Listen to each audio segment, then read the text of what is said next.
Alright, hello. Sorry, being a little late.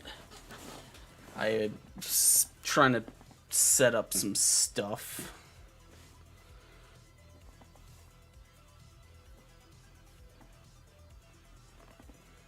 Dropped frame? What? Are we really dropping that many frames?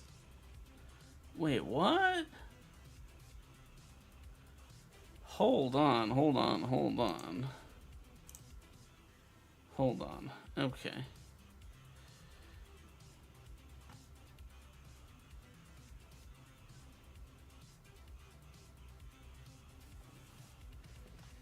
It says my live is excellent, but we're dropping a lot of frames on Streamlabs, and I don't know how to fix that.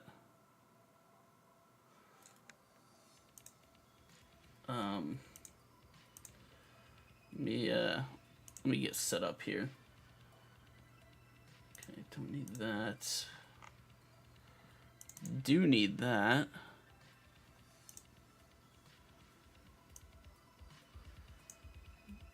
Need that. And then I think that should be good. I think we should be okay here. But it does look like OBS is kind of fucking up a little bit. Yeah, that's okay. It's definitely dropping a lot of frames. Don't know quite how to fix that.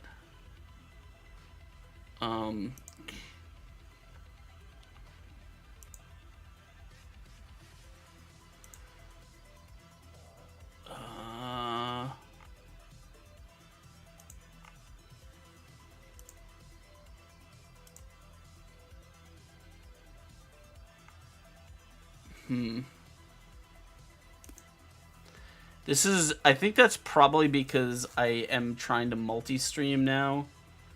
Let's turn that off, because no one sees that anyway. Right? No one sees that shit. I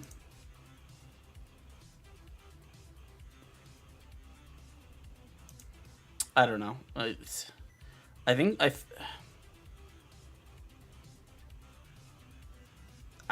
I don't actually know how to deal with this. I think it's going down, but I still see it dropping more frames.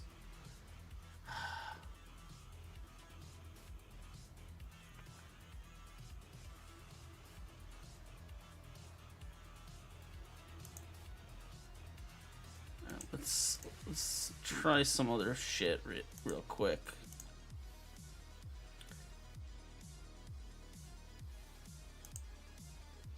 Don't need Docker running right now.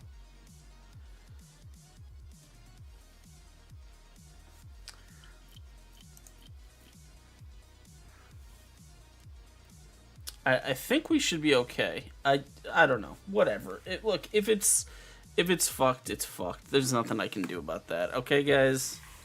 If it's fucked, it's fucked. So anyway, how's it going, guys? How's everything? How's your life? How's your day?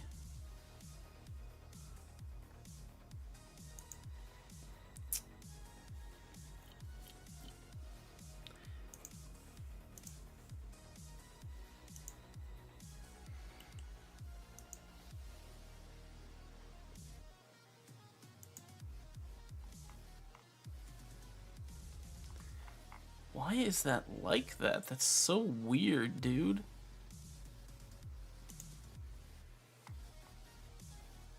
I don't fucking know, dude. Twitch is being weird right now.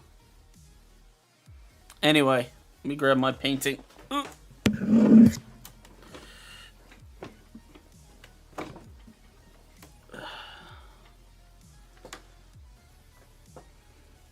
So anyway, hello. Hope you guys are doing well. I'm just gonna be working on this today.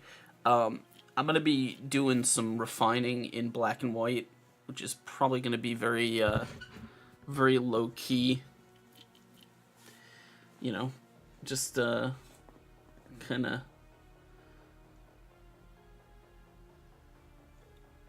zoning out, I guess. Oh, you know what? That's alright. I should. Then, in that case, all right. Here, hold on, cause I'm probably gonna be. It's probably gonna be dead today. So, what I'm gonna do is what I always do here. Oop. Yeah, that's okay. That's right.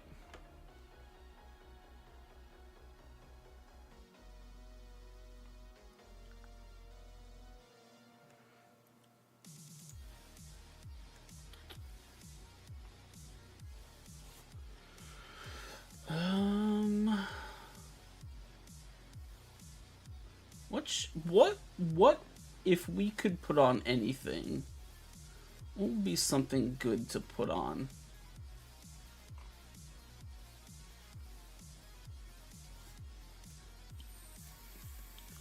What would be something good to put on in the background?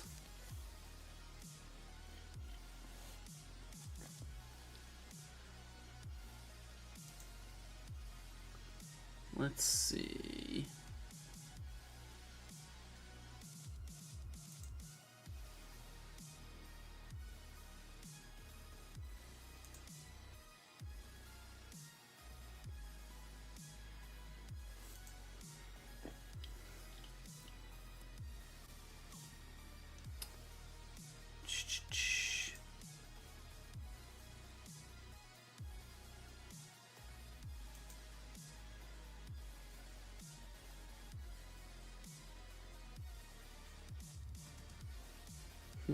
I don't know.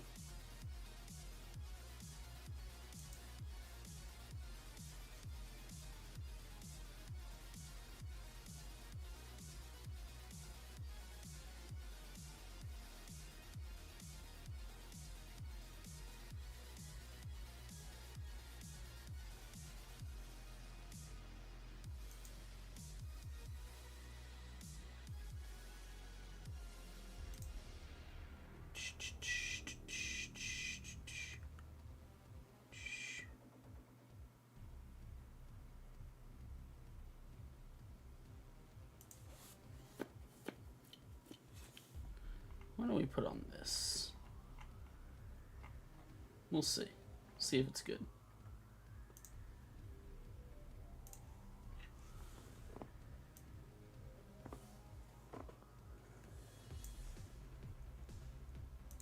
Alright.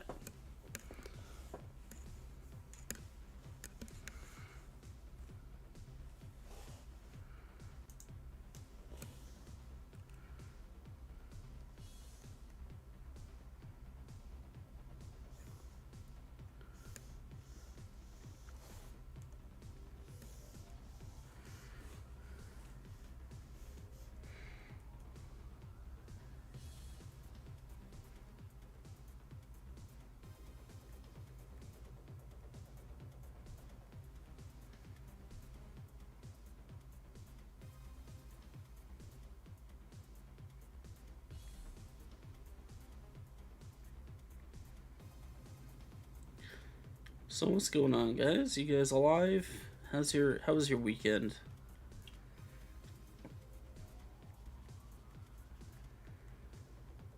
I did not do anything interesting.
Wake up! Hold the line! Hey! This hamlet shall not Hey, fall. how's it going?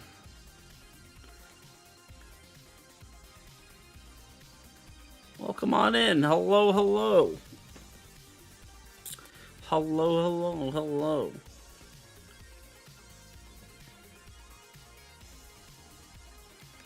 Welcome on in. How's your stream? How's it going?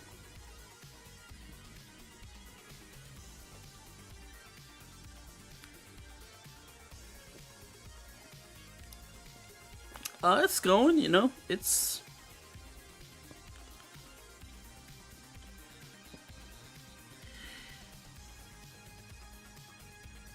going.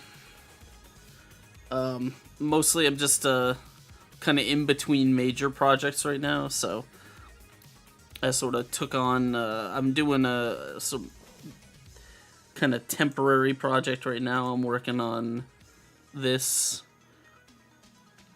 which is going to be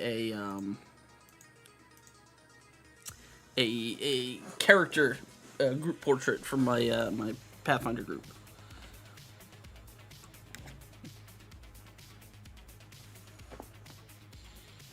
Darkest Dungeon. I have not played Darkest Dungeon 2. And maybe I'm the odd man out here, but like I don't know. I feel like Darkest I don't is Darkest Dungeon 2 maybe this is a biased question. Is it good? It doesn't look good. Like it doesn't look very good to me.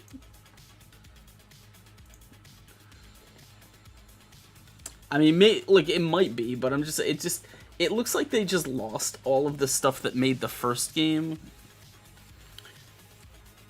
And they were like, oh, let's do something completely different. Which, to be fair, Path of Exile also did, and I can't stand Path of Exile 2.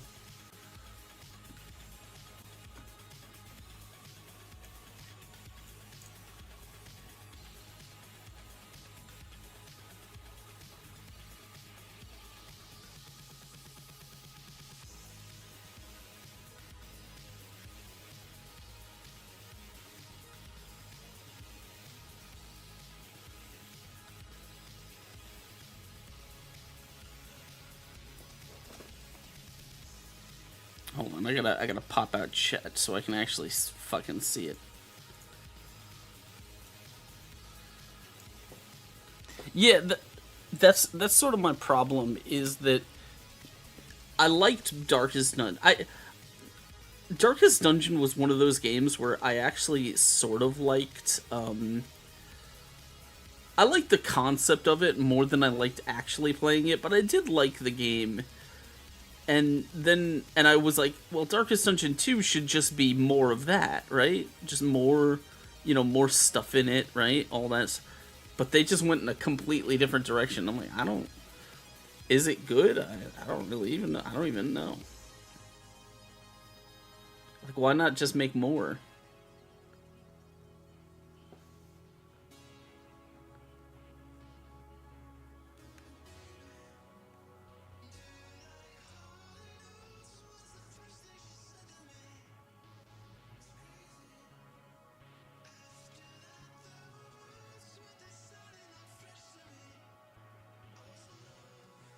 Not that I like care if people like the game, if it's not something that I'm into, but I'm just like, I wish, I wish that it was the kind of game that I was into. I do have a problem with people who like Path of Exile too. That's a different thing.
Yeah, I don't know. Look, Path of Exile is one of my favorite. I talk about it too much. It's one of my favorite games of all time. And then they sort of went and like slammed the brakes and made a completely different game for the sequel. And in the process, they sort of like killed their first game in order to divert there's a whole bit of drama with it and whatever, but I don't know. Like Darkest Dungeon, I don't mind. It's just it's a little just a hair too grindy for me to really fall in love with.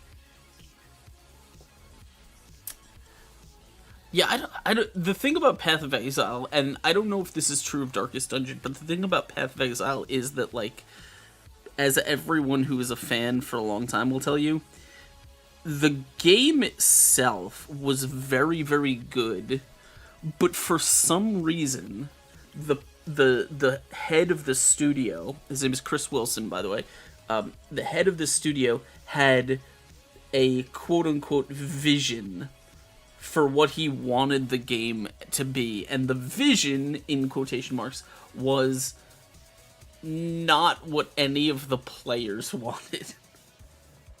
But, you know, he knew better, and so he got to make all of the changes he wants, and it sort of no one was happy.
Well, either way, thank you for the raid. I appreciate you coming to hang out.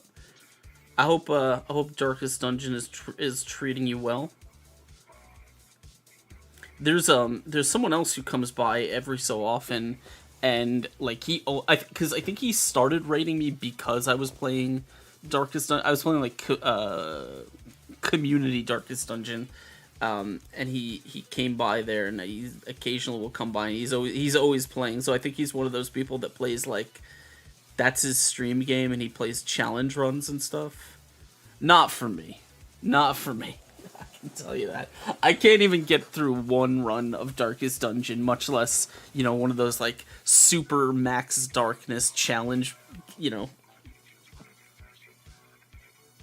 things. I get too annoyed if I lose a character.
Hey, have a good one.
Hey, what's up, Genie?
Hey, what's up, Valen?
How you guys doing? You guys doing all right? You guys having a nice? You guys have a nice weekend?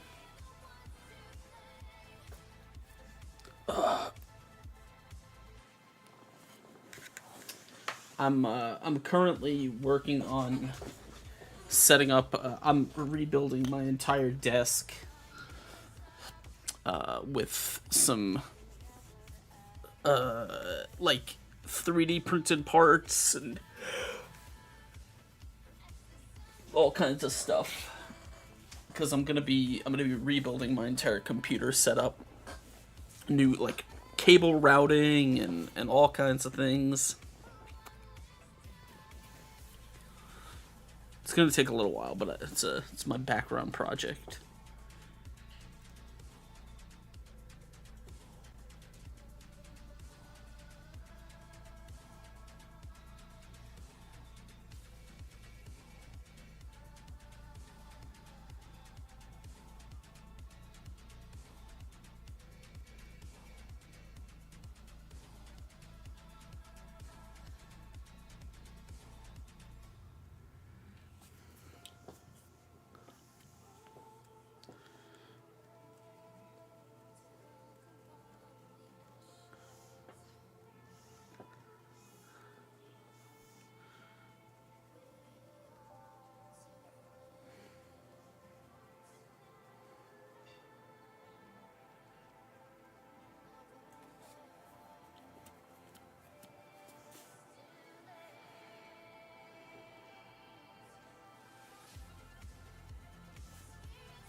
I feel like I'm probably gonna be trying some new painting techniques for this one. My problem I think with my last couple covers is a lack of a sort of I feel like the colors were not unified enough. So I think I'm gonna start with some gradient mapping and kind of try and build some some better colors. You know what? Maybe I'll ask Ramek. Hold on. I want to see if he's around. Is Ramek around? Oh, he's playing a game. Should I... Alright, should I... Guys, should I fucking send... Should I DM Ramek and ask him to give me a live tutorial on how to color black and white? I may do that.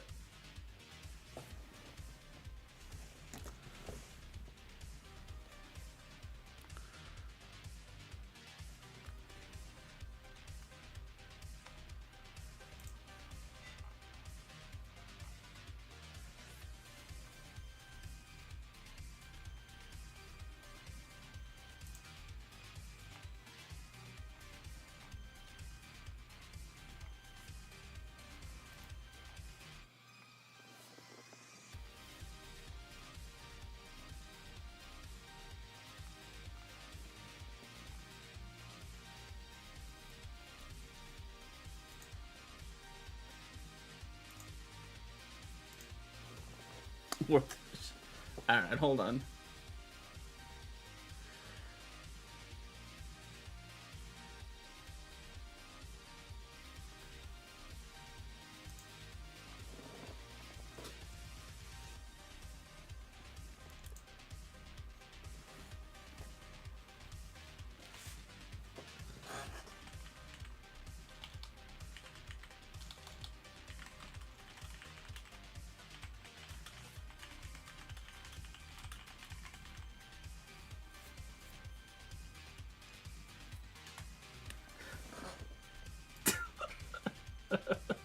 I sorry. I just sent him a message.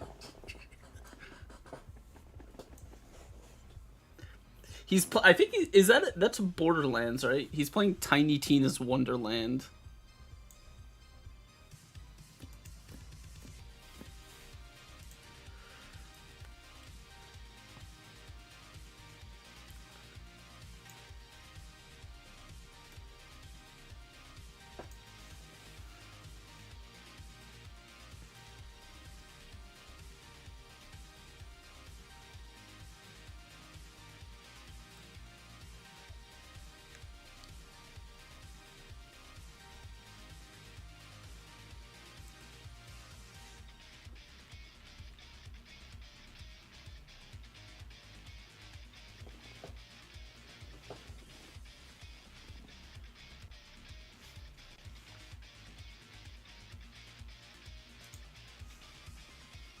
Where's my fucking... Oh, there it is.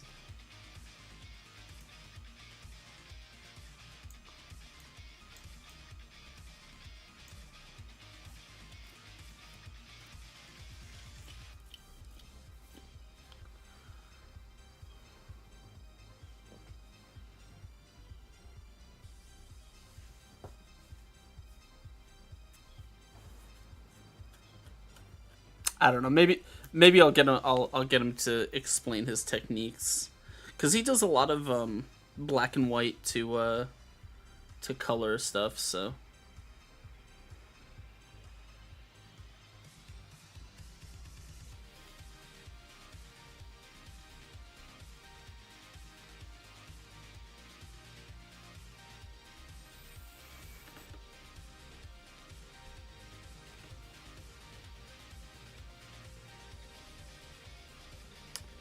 you know what though, bro? I am fucking hungry right now. I need something to eat. I am starving. You guys got any food?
I did, I was gonna say something, I forgot what it was, actually.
I'm gonna be right back. I'm gonna see if I can find some food. I am dying, guys. I'm starving.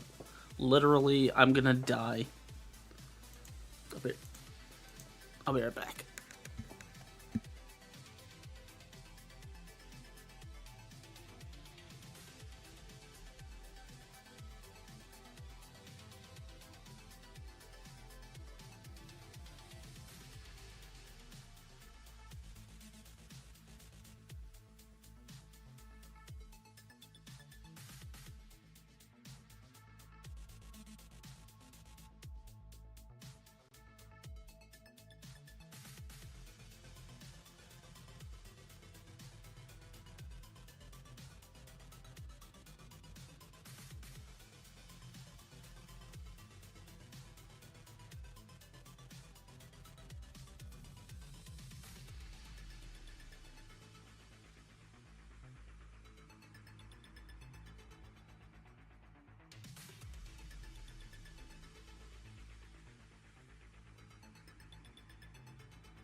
Alright, I'm back.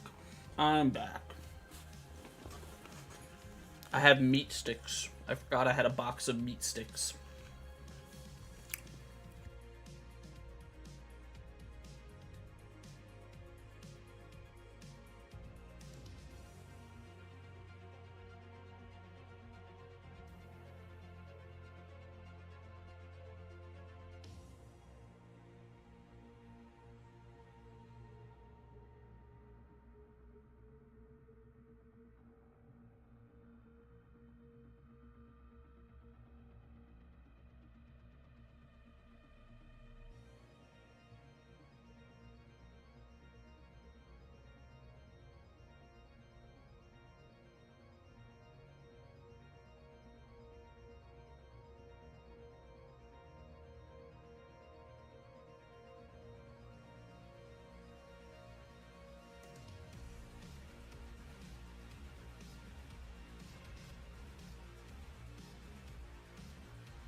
Well, it wasn't really food, but it'll do the job, I guess.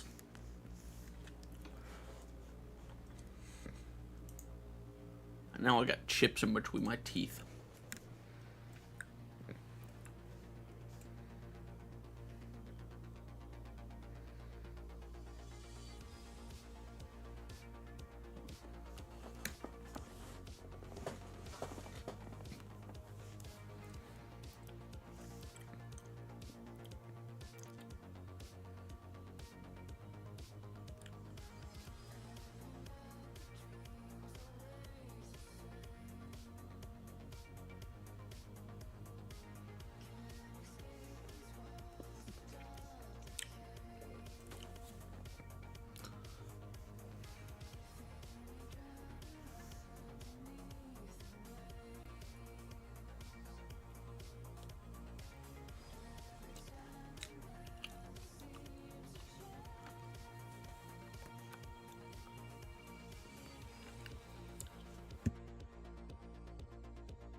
I am still playing Morrowind. It's still a good game. Actually, like I was talking about how the Morrowind install that I've been playing on has, well, I got fucking chips in between my teeth. Ah! I was talking about how it has like all these mods and stuff that I've never played before. Bro, it's got like whole like not even because I've played some Tamriel Rebuilt. I'm well aware of Tamriel Rebuilt. No, it's got other entire continents that I've never even that I didn't even know the mods for them existed. Like, it's got a whole. I don't know how big it is because I haven't explored it, but it's got a whole region of Hammerfell. It's got like it's a lot of shit, and so my hope is that it is fun content. I'm generally of the mind that like I like mod content, but the thing that I most like when I play mod content in Morrowind is I like when the authors add like cool items. You know, like treasures that you can, you know, or trophies or stuff that you can take and display as like having done the stuff.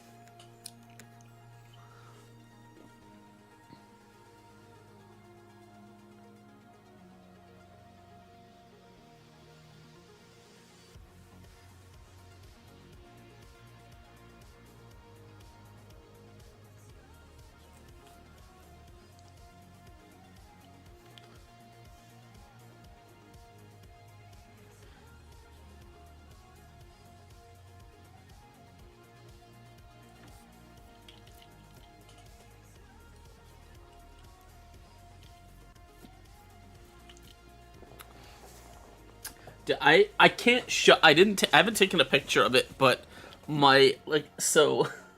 The thing about Morrowind, right, is that Morrowind is one of those games where I don't like selling stuff because I like collecting stuff, right? I'll sell. There's some stuff that I will sell. I will sell like generic armor sets. So like if someone is wearing an armor set that is like just super generic, you know, like bone mold armor or something like that, I'll usually sell that stuff. But anything that there's only one copy of, whether it be an enchanted item or something like that, I will almost certainly just keep it.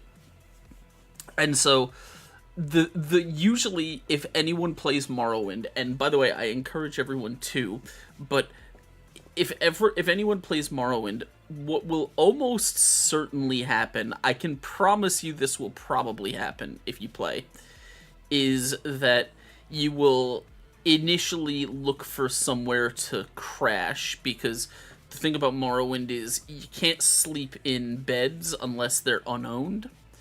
And the easiest way to get an unowned bed that you can regularly, you know, use is to join a guild. And the easiest guild to join when you're just starting the game is the Balmora Fighters Guild, right? And so you, what most people will do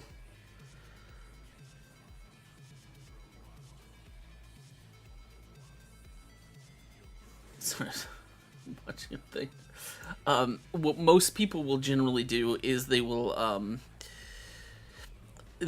join the Fighters Guild, and there's a room like right on the lower floor of the Fighters Guild. It's a bedroom. It's got 2 bunk beds in it, and most people will go in there, use the bed, and then instinctively, like, they'll just start using it, because the thing about Morrowind, and I guess all Elder Scrolls games, obviously, is you have a weight limit. You have a limit to what you can carry, right?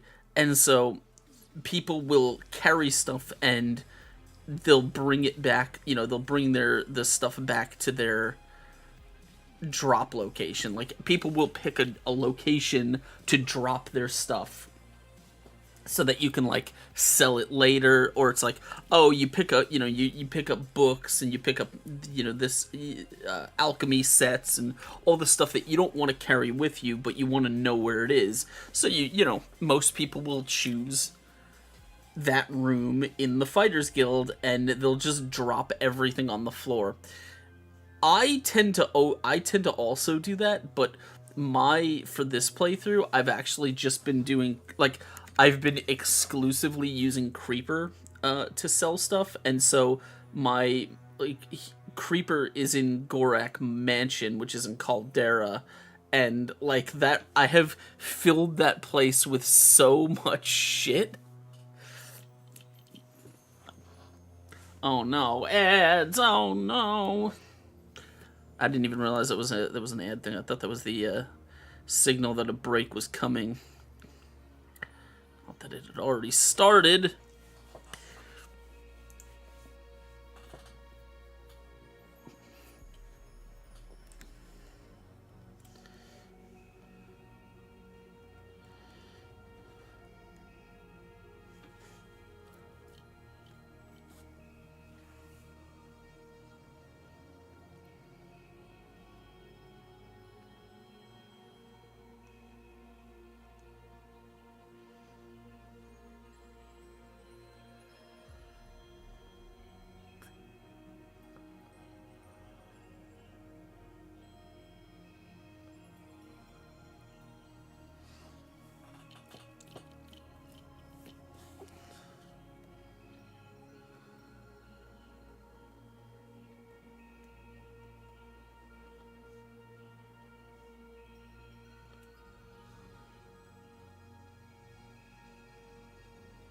Ads over, yay!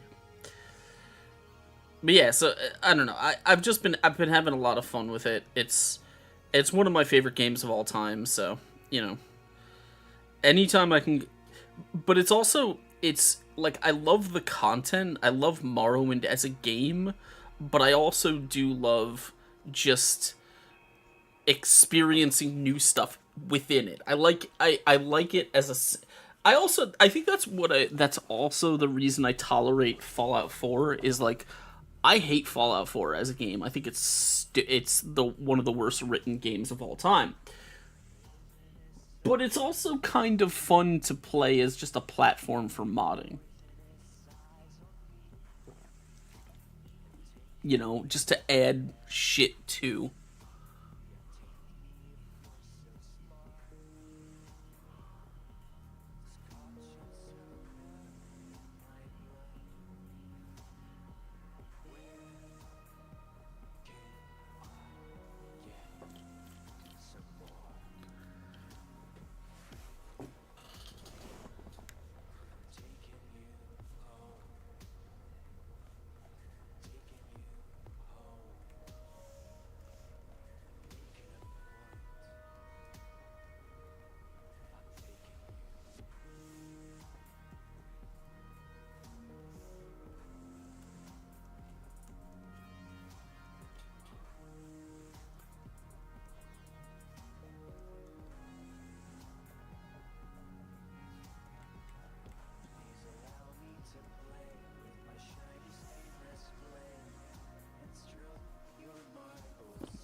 Yeah, I mean, I have played Minecraft, but it's like, it definitely is a platform for doing other stuff. Morrowind, I think, is similar in the sense that, like, it's a great game. I mean, there is a great game underneath it, and I think everyone should experience it. But also, simultaneously, like, once you the thing about Morrowind is a lot of people find it very difficult to get into the flow of. I actually just recently watched this video of someone who was talking about, like, their very first experience playing Morrowind. Like, they had, I guess they were trying to play through all of the Elder Scrolls games or something like that, whatever. And they know that people love Morrowind, but they never played it and they didn't really know. And there definitely is that early part, that early hurdle that I think a lot of people have with like, oh, this, it doesn't mesh, that the game kind of like, there are some aspects of it that don't quite feel, they don't quite feel easy to sort of get the idea of when you first start playing it. Like the amount of times people pick it up are like, "What? This combat is stupid." This fucking RNG and shit. And it's like, but one like, I think it's like anything is once you sort of just understand what it's telling you, then all of a sudden, like, it's not a problem. Like, you don't even think about it anymore. Like, I if I play Morrowind, like, the idea that I'm gonna miss in combat is not even a concern anymore, because I just, I understand that's like, I understand what part of the game that is, and I understand what steps I can take to mitigate it.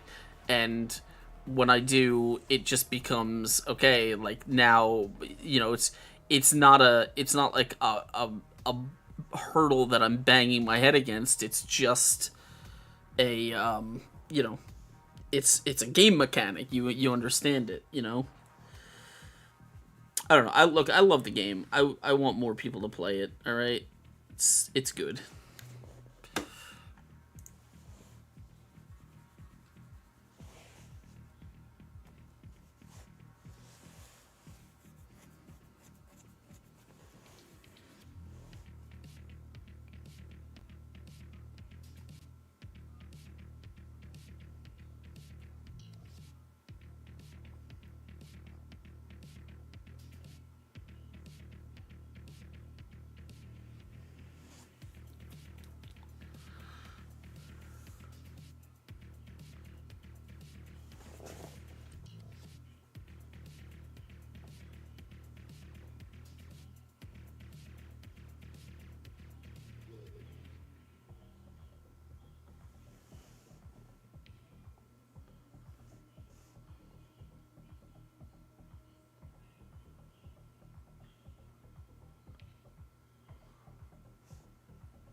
Thank you. I don't know what.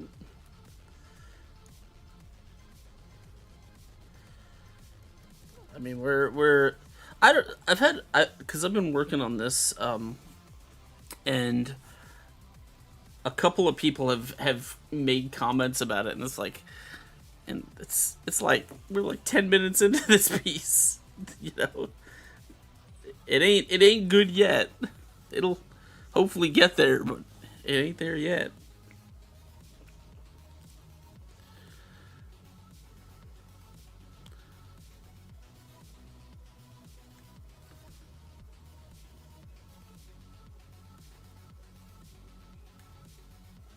I was literally in. I was in. I hadn't even started putting any tone in, so it was just the sketch that wasn't even finished, and someone called it a masterpiece, and I'm like, what the fuck, bro? What are you talking about? What, like, be a little bit real, all right? Just a little bit realistic. I can't match up to that, you know.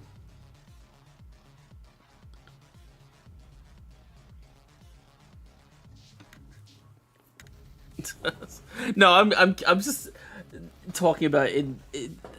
Oh fuck! Drop my pen. People say, like, I feel like people just like sometimes throw very unrealistic standards on things. I don't laugh at anyone's art, you know, because it's like the as long as there's you're doing it right, then there's nothing to laugh at. It's if you're making something, then you're doing it right.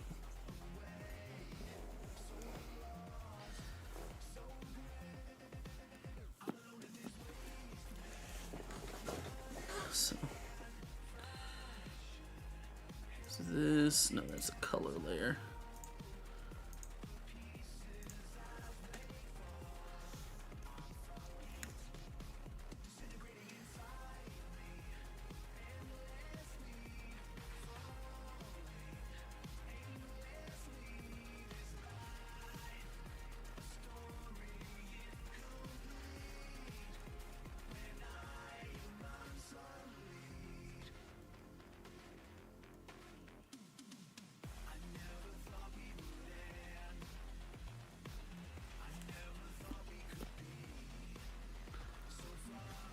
Nine art communities and years of zero. I don't know what that means.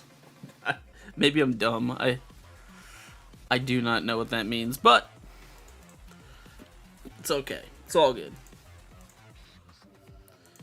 We're gonna do that later. Yeah, but see, the thing is, right? What was it? What's the Adventure Time quote?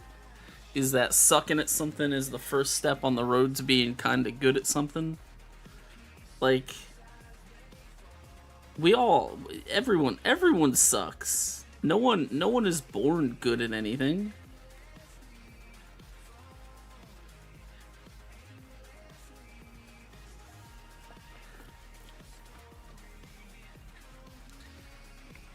If it's a thing you want to do, then, you know, the most important part is overcoming that sort of self-pity, you know, of like, oh well, my stuff sucks, and, you know, so that's just the way it is. It's like, nah, man. Like, I didn't know how to play the guitar when I first picked up a guitar. I fucking sucked. And then I practiced a little bit, and then I still sucked, but I knew how to play a song, you know, and that's it. It's, you know, I saw this video, this little video on that someone had put. It was like a time lapse of them doing an environmental painting, and the way they phrased it was like, even if you think you're horrible, right? When it comes to drawing. I guess this is theoretically applicable to to any craft, any whatever. But it's like, okay, so you suck, right? Cool. Maybe, I don't know, whatever. But if you say, well, I can't draw anything, well, you can take a pen and you can draw a blob. Like, anyone can draw a blob. Blobs are the way the video said, it said blobs are free. Anyone can draw a blob. You can take your pen and you can put a blob on paper. And then that's step one. And it's like, it doesn't take any effort, it doesn't take any work, it doesn't take any skill. And then step two is, well, if you can draw a blob, then you can break that blob down into smaller blobs, right? And that's it. That's the process, you know? There's, like, the only thing that I think people get discouraged because of the fact that it does, the act of creation takes hours, it takes time, it takes commitment, but the techniques for it, nothing about anything I paint involves any complex techniques. There's no secret happening. It's not like I'm doing something that other people don't know how to do or can't figure out how to do. It's like, you just take a pen and you just go like this. You just do this. And that's it.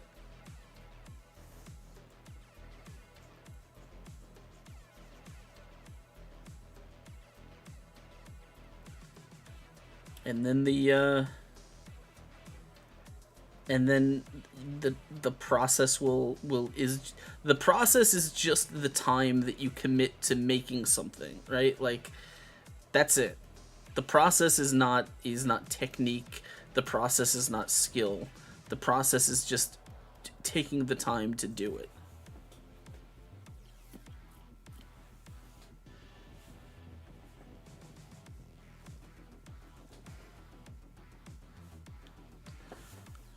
I mean, look, I lost my job in COVID when COVID happened.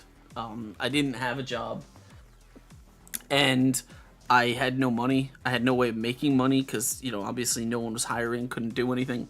And so I did the only thing that I could do from my house, which was I sat down at my computer and I just started making stuff. And it, through years, it took me, it probably took me a good, 3 years of streaming, but, making artwork before I was able to really, consider it something that is now making me money. But it took a long time. It took a long time of no one caring. And to be honest, still no one today cares about my work. But, it was, you do it, and then eventually, as long as it's a thing that you want, and it's a thing that you're going to commit the time to, eventually someone will say, this is what I need, and they'll find a way to get you paid for it. But the problem that a lot of people have is they stop before then, and it's tough. Look, I happen to be able to survive for a little bit without, that kind of income, but it's not,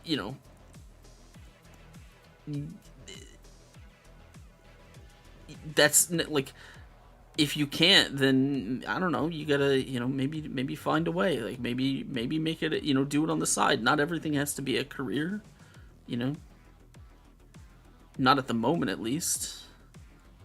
It can be if you pick up the skill for it, if you cultivate the skill for it.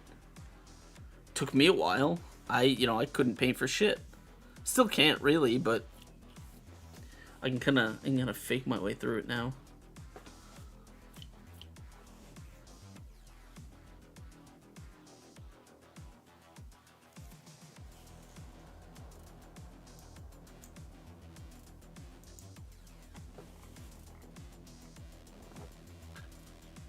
It's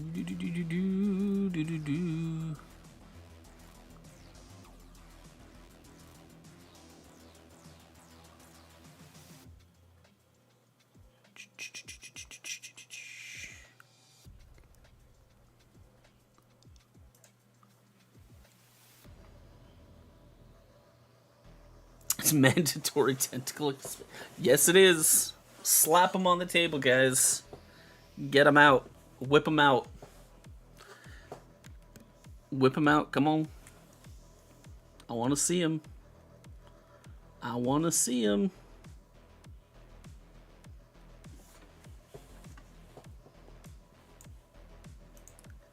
I think everyone should have the emote, right? Does everyone has the tentacle emote, or is that sub only? I don't remember. Guys, I don't even know what emotes I have anymore. All right.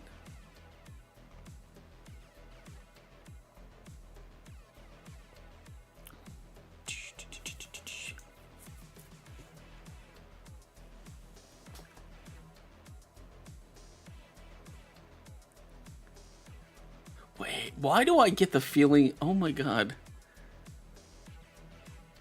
Is that the same character that I painted? It can't be. There's no way it can be. It can't be. It's really close, though.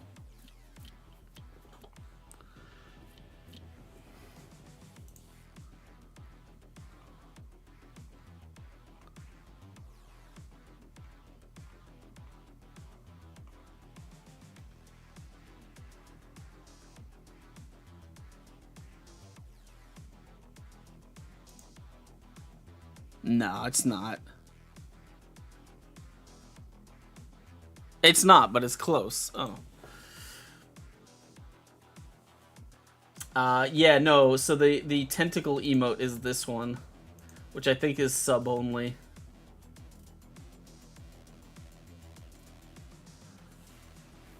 Hey, look, if art is the thing that you are passionate about, or you have any desire to you know, to take seriously in any way, you're more than welcome to. I have a Discord, !Discord.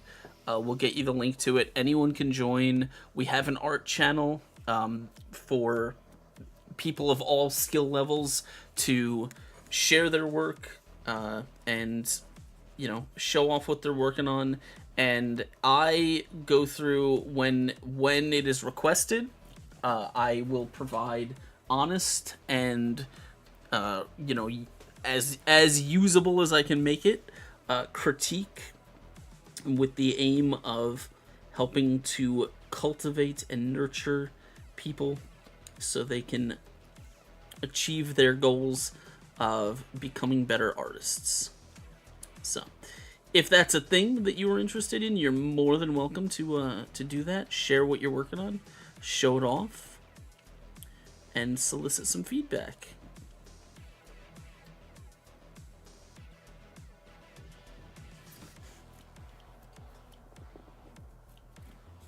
I promise I have no intention, and no one there has any intention of laughing at anyone.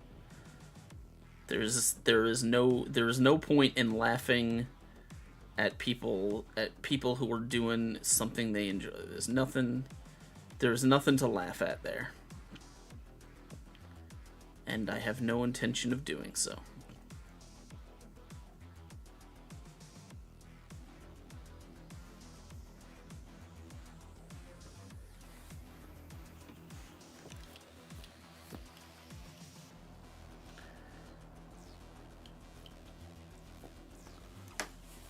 Sorry, I went on a tangent, on a side tangent, because I saw someone who posted something on Twitter, and it looked like it was a character commission, and it looked like the exact same character that someone had commissioned me to draw, like down to the details. Like, it was, I don't think it was, but it came off. It looked exactly like a character that I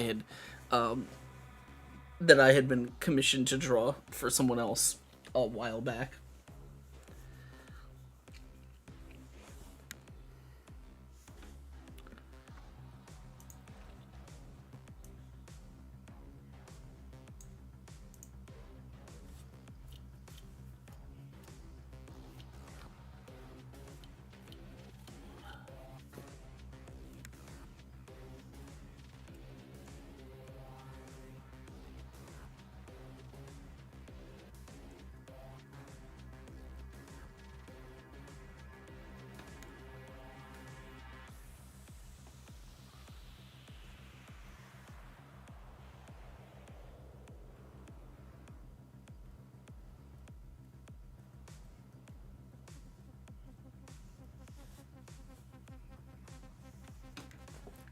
Anyway, I hope you guys are doing well.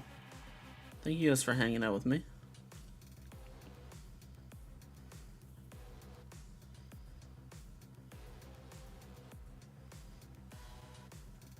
I hope you're having a nice Monday.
I mean, look, I'll take a look when I'm done here, but yeah, I mean that's like there's no reason to.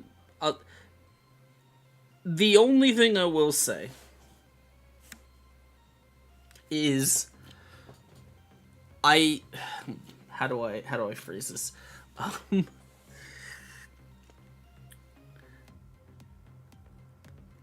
I sincerely hope that you're not like you're not essentially farming for like what's the term the commission projects. Like I don't like people people can advertise whatever they want in place, but I don't like people trying to be like not compliment fishing, but more like like there are a lot of people, if you go on Twitter and stuff, there are a lot of people who will essentially like shamelessly take stuff that other people have done and use it as a way to kind of create this persona that they want to put on, that's like, hello, I am artist man, I will make anything art, and they'll take that and they'll use it to like sell that to people who don't know or care, and then it's like it's all just scam stuff. I don't like that. I actually kind of hate that stuff, so.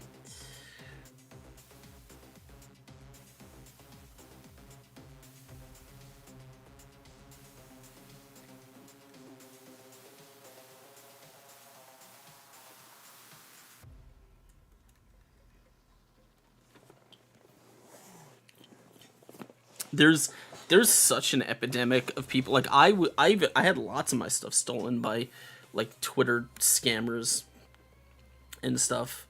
I've had people like resell my work, and then the account that does it like will just disappear in they disappear in a day or whatever.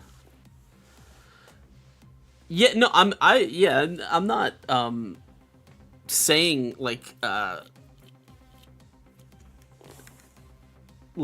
anything's fake. I'm just saying that it's a thing that people do, and I know a lot of people like there is an appearance. Like if like I can look, I can show you what these accounts look like. I can like here. Let me show you something.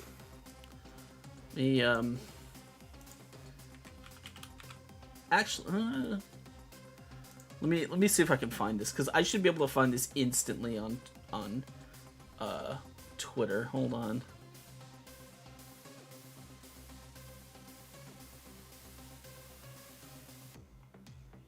This should be easy to find. Hold on.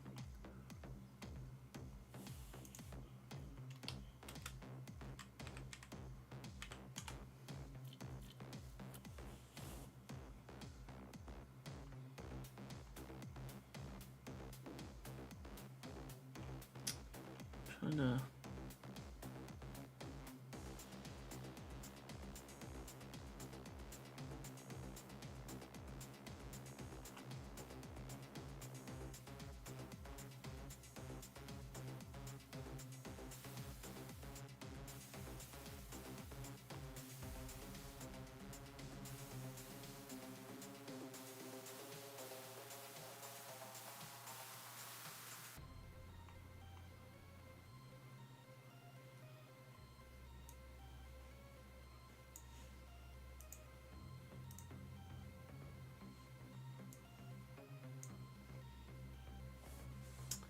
I'm having trouble finding an account. I guess that's probably because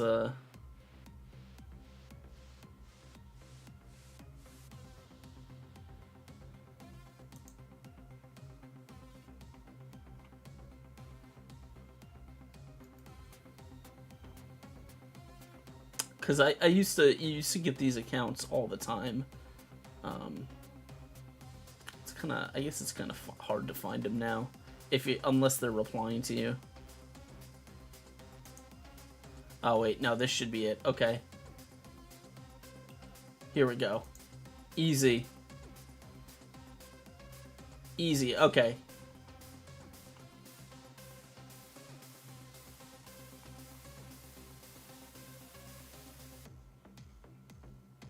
So this is what I mean, by the way.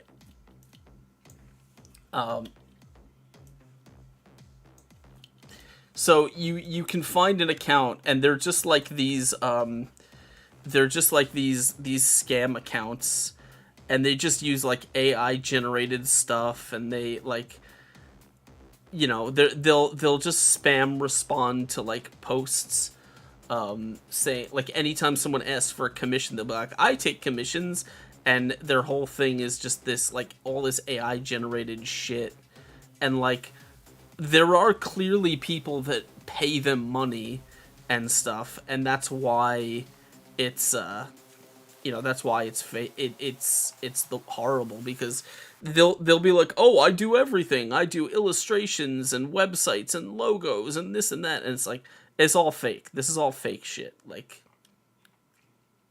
no, they didn't make any of this. This is all fake. But that's just how these accounts do it.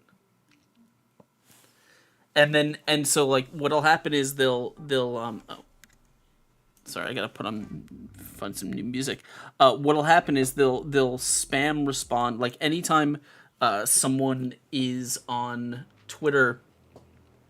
Yeah. So anytime someone is on Twitter who said, like, if you say the word commission, then you'll get these bot accounts, and you can tell they're bot accounts because they come out of nowhere and they'll reply to your post even though they don't know you. They're not like involved in your community in any way or whatever, and they'll be and all of their stuff, it used to not be AI generated like before. So what they usually will do, I can't find I can probably find better accounts, and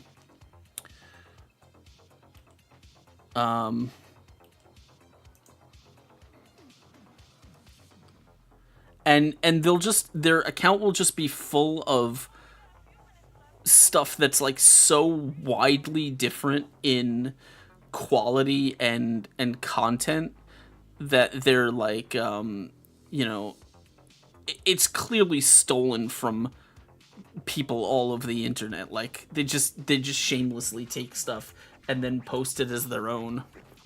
And then you have these people who aren't really interested in any kind of like quality or whatever, and they'll spend like, oh, you know, I'll just spend $20 on a logo or a graphic design thing, and it's like most of them are selling like repurposed or stolen like stream graphics and or illustrations from DeviantArt and stuff like that, and it's all just really dumb.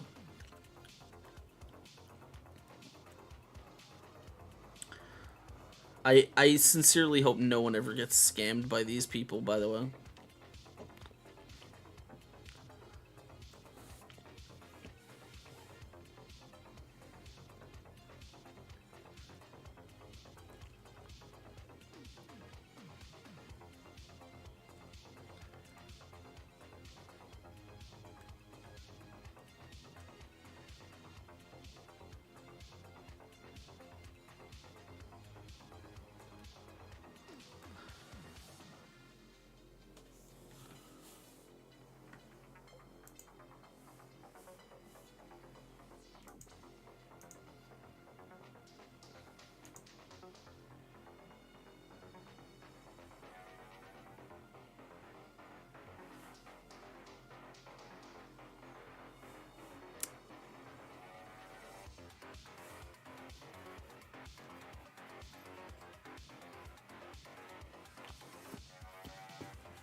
Welcome back. We're gonna have an ad here in a minute, so I will we'll see you guys after that.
I mean, it's tough out there.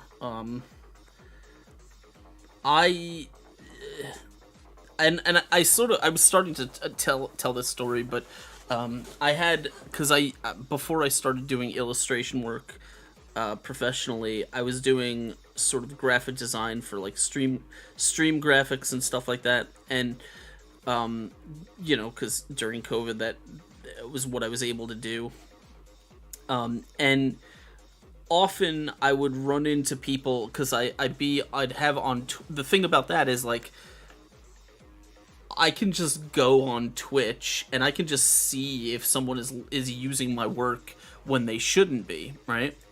Because they'll be using a fucking watermarked thing, or they'll be using something that I made for someone else, that kind of thing.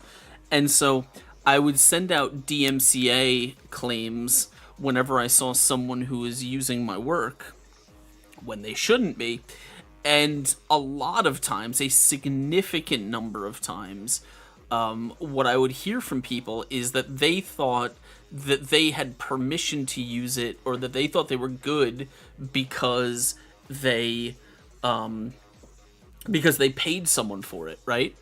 And the person that they thought they paid for was a scammer who had stolen the work. And yet, they're like, well, okay, so they paid money to a scammer, and unfortunately for them, even though they think they paid the artist, they actually didn't, and their stream still has to get DMCA'd and taken down.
Welcome back, welcome back.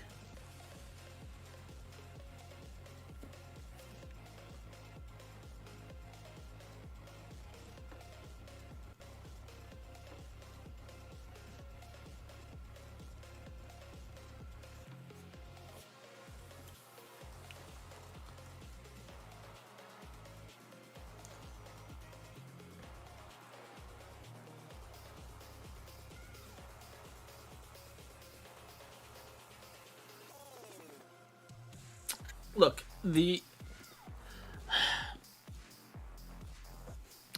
how do I explain this? I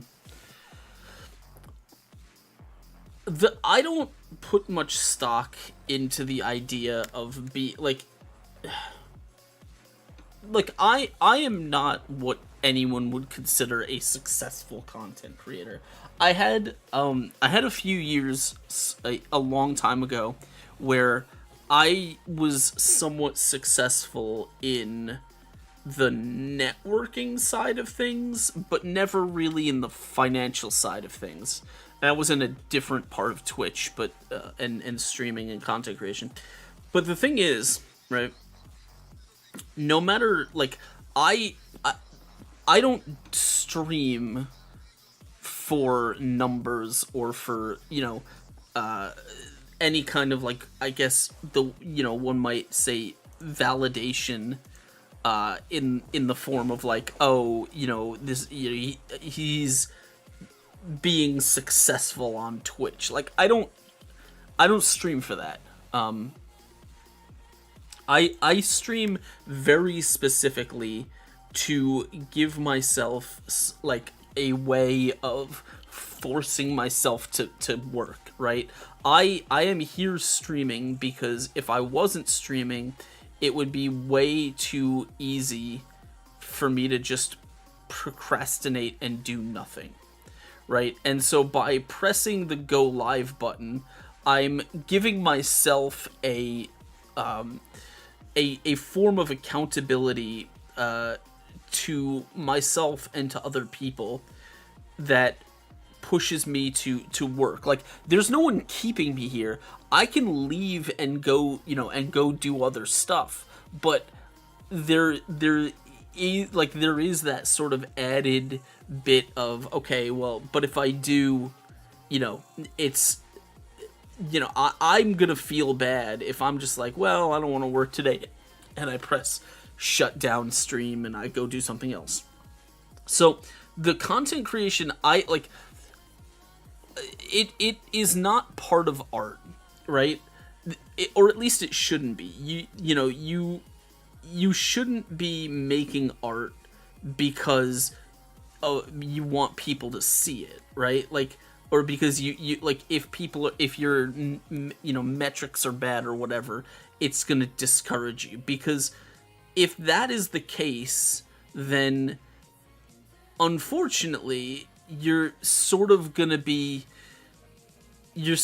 stuck in this cycle where you find yourself spinning your wheels. Now, there are certainly cases where people can just essentially knuckle down and knuckle down and be like, well, I have to be successful because I don't have any other option, right? If you need money and you're like, this is what I'm gonna do, and it has to work out because I can't I won't survive unless I can turn this into a job. That's different, but that requires sort of a level of discipline and commitment that I would say, I'm not gonna say specifically, I don't know you, but I would say a lot of people probably don't have that level of commitment or that level of discipline. It is significant,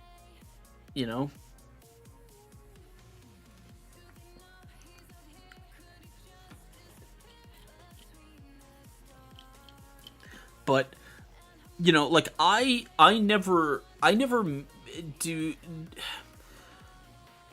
I do what I do because when I had grew up. I'm an old man, by the way. I probably sound young. I'm not very young. And so I have spent many years doing all kinds of jobs. Before I moved down here to where I live now, I was a line cook. I was a sous chef. I worked as a pit master in various restaurants, and it was I was breaking my back. It was back-breaking work. And when all of that stopped, and then COVID happened, it kind of became a situation where it's like, well, if this thing that I'm trying right now doesn't work out, then yes, I will very much most likely have to go back to doing like hard 12-hour manual labor shifts, because I don't have a college degree. I don't have any other real skills that would translate to a workplace. Like, I can't work in an office. I don't have any experience like that. I don't have trade skills or anything like that. So the only thing that I could probably do, if not this, is like retail, stacking boxes, or I could probably make a go of restaurant work again. But I don't want to, because it took so much out of me, and it was so soul crushing and backbreaking at the time that it's like, I don't want to end up there again. So now I'm in a situation where I have to make this work, right? Like, I have to do this, because at this point it's this or basically nothing, like, there aren't really any other options.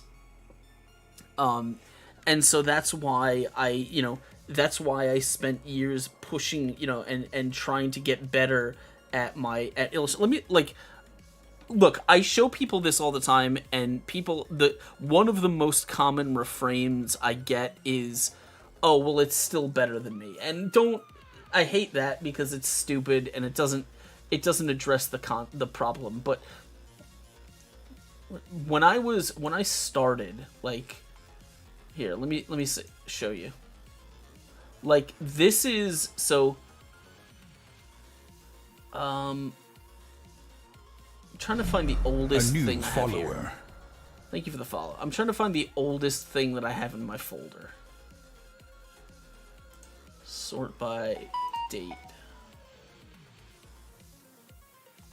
Alright, what's the oldest thing I have? 2017? Really? Maybe this?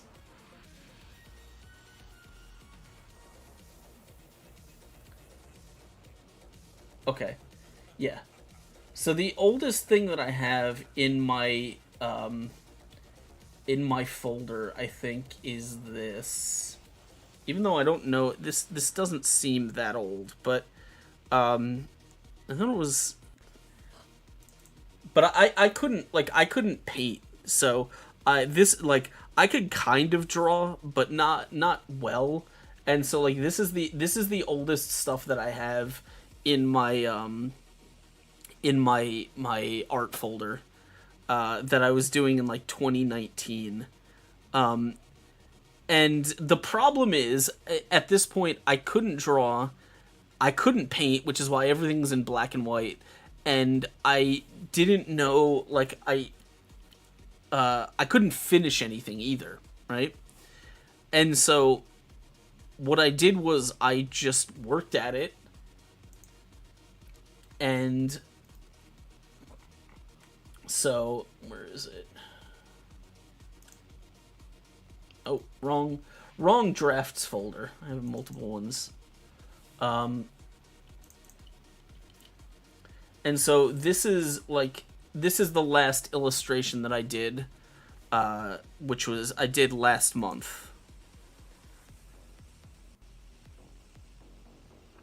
And so, like, there's so much of it, and then before that I did this one. Right?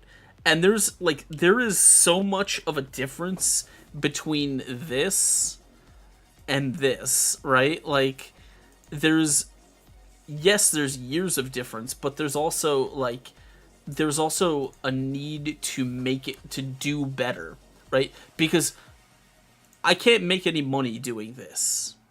I can make money doing this, And that's kind of what I mean. And so but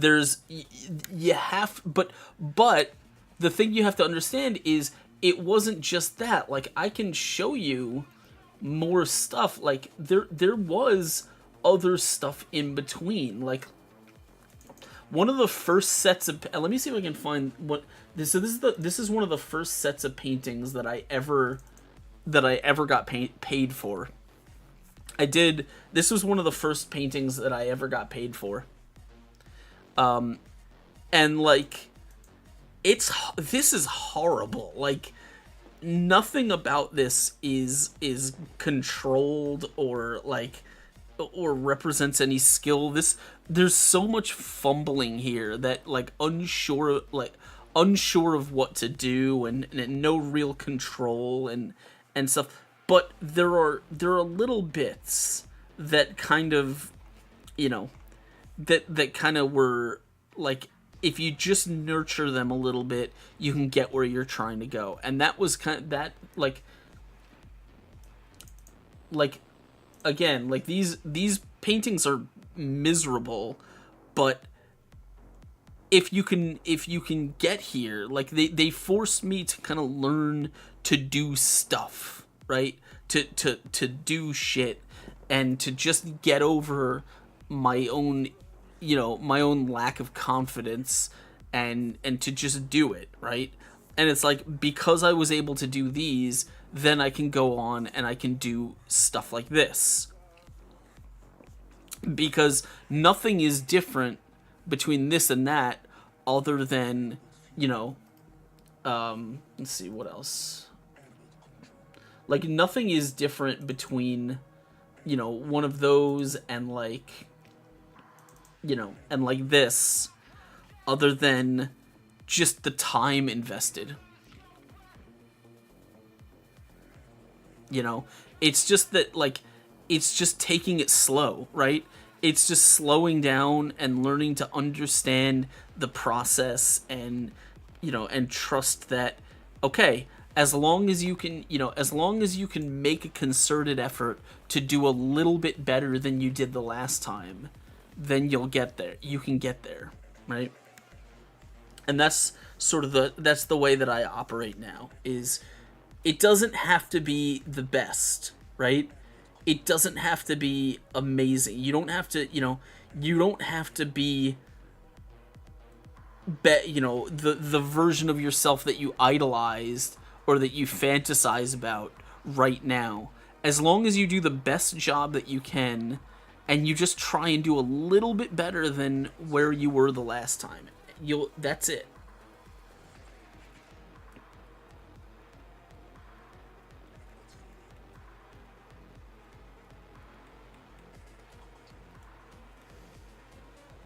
Look, the thing is, I don't have a mentor. Like, no one taught me any of this stuff.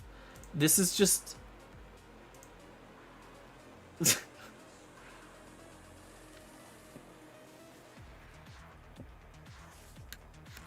Oh, for Ramik responded to me. Hold on.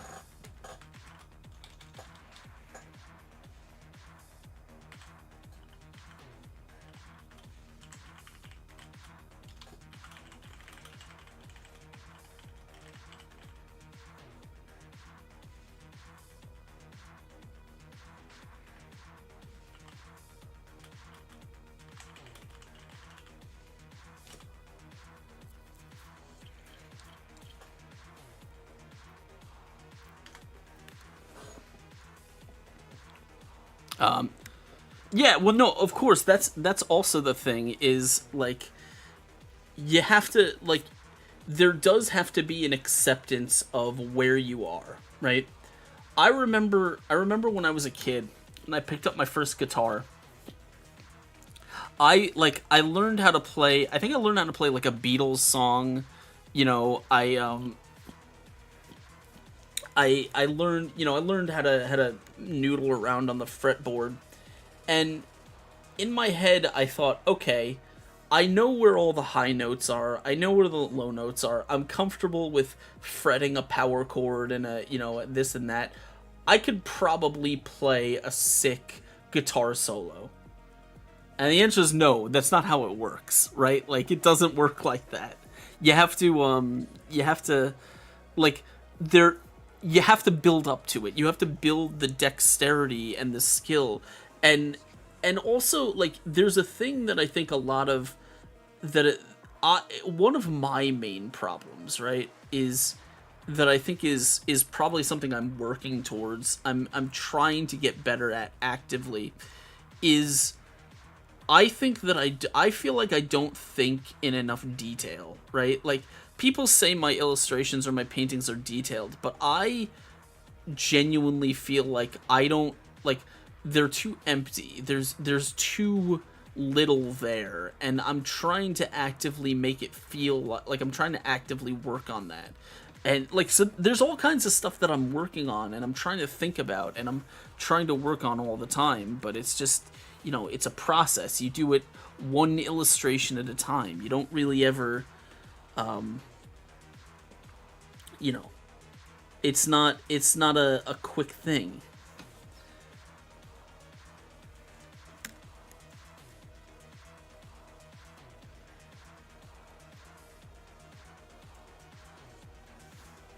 This is entirely a tangential thing, but so this has nothing to do with anything we've been talking about, but it's something that's been on my mind and I want to ramble about a little bit.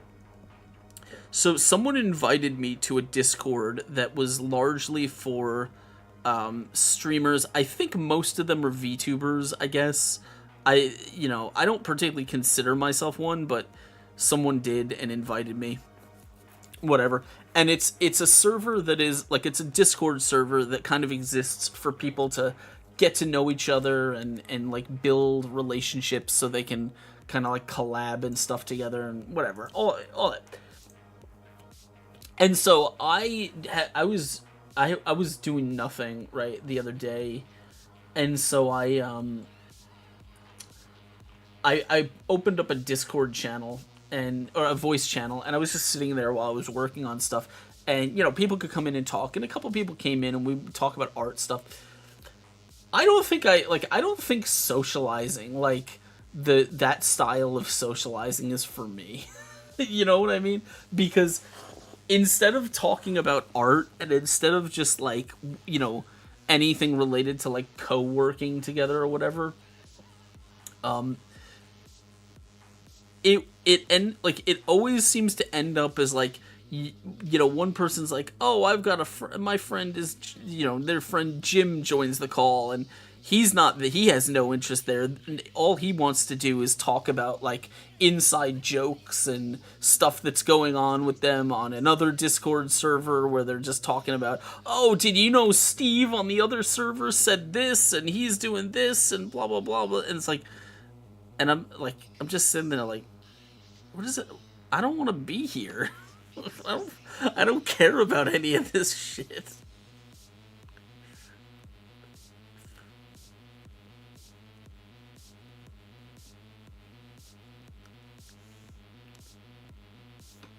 Like, I don't know. Is that just what people do? Is that the... Do you know what the Steve Buscemi meme? Maybe. I mean, hey, is there just the one? I assume there were multiple, but I guess if there's just the one.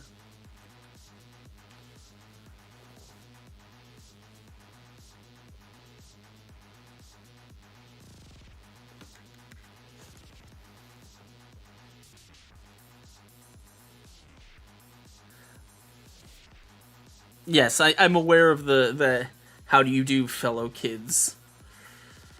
Again, look, I'm a very old man, alright, so that's basically me whenever I go into a Discord server.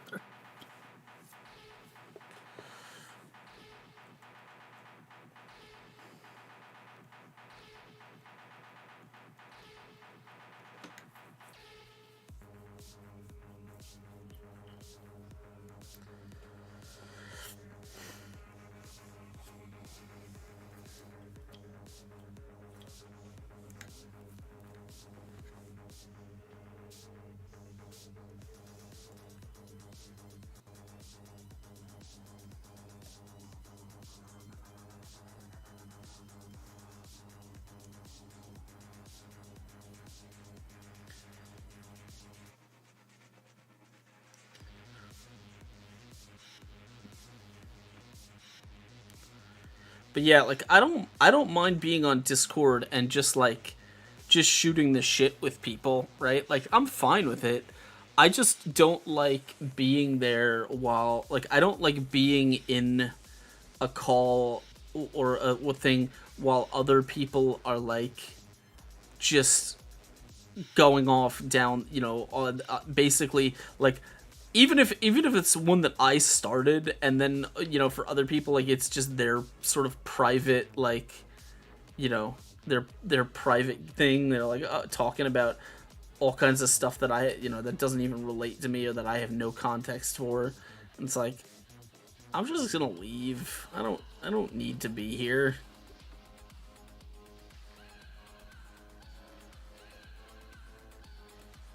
I don't even really like socializing that much, but I feel like it's, I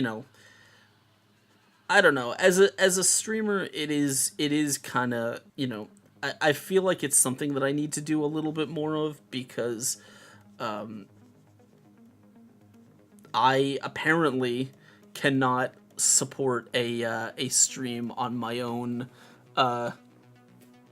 off my own fucking idiotic ramblings. So I feel like we need to get in other people to do that part for me.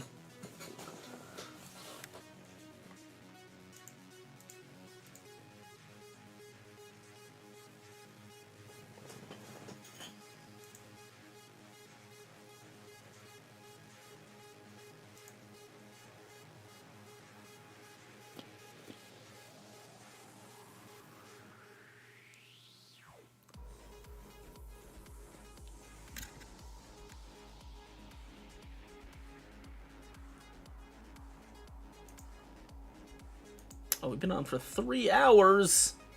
3 hours.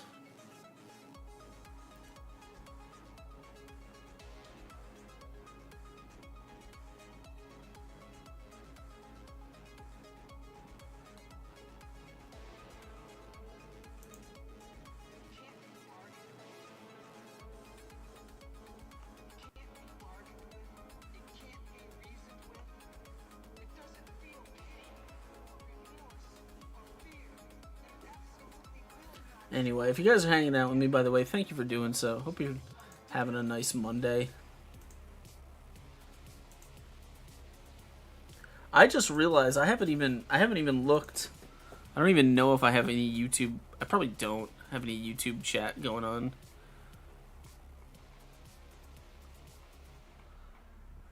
I don't think so, no. Because I'm technically multi-streaming to YouTube as well.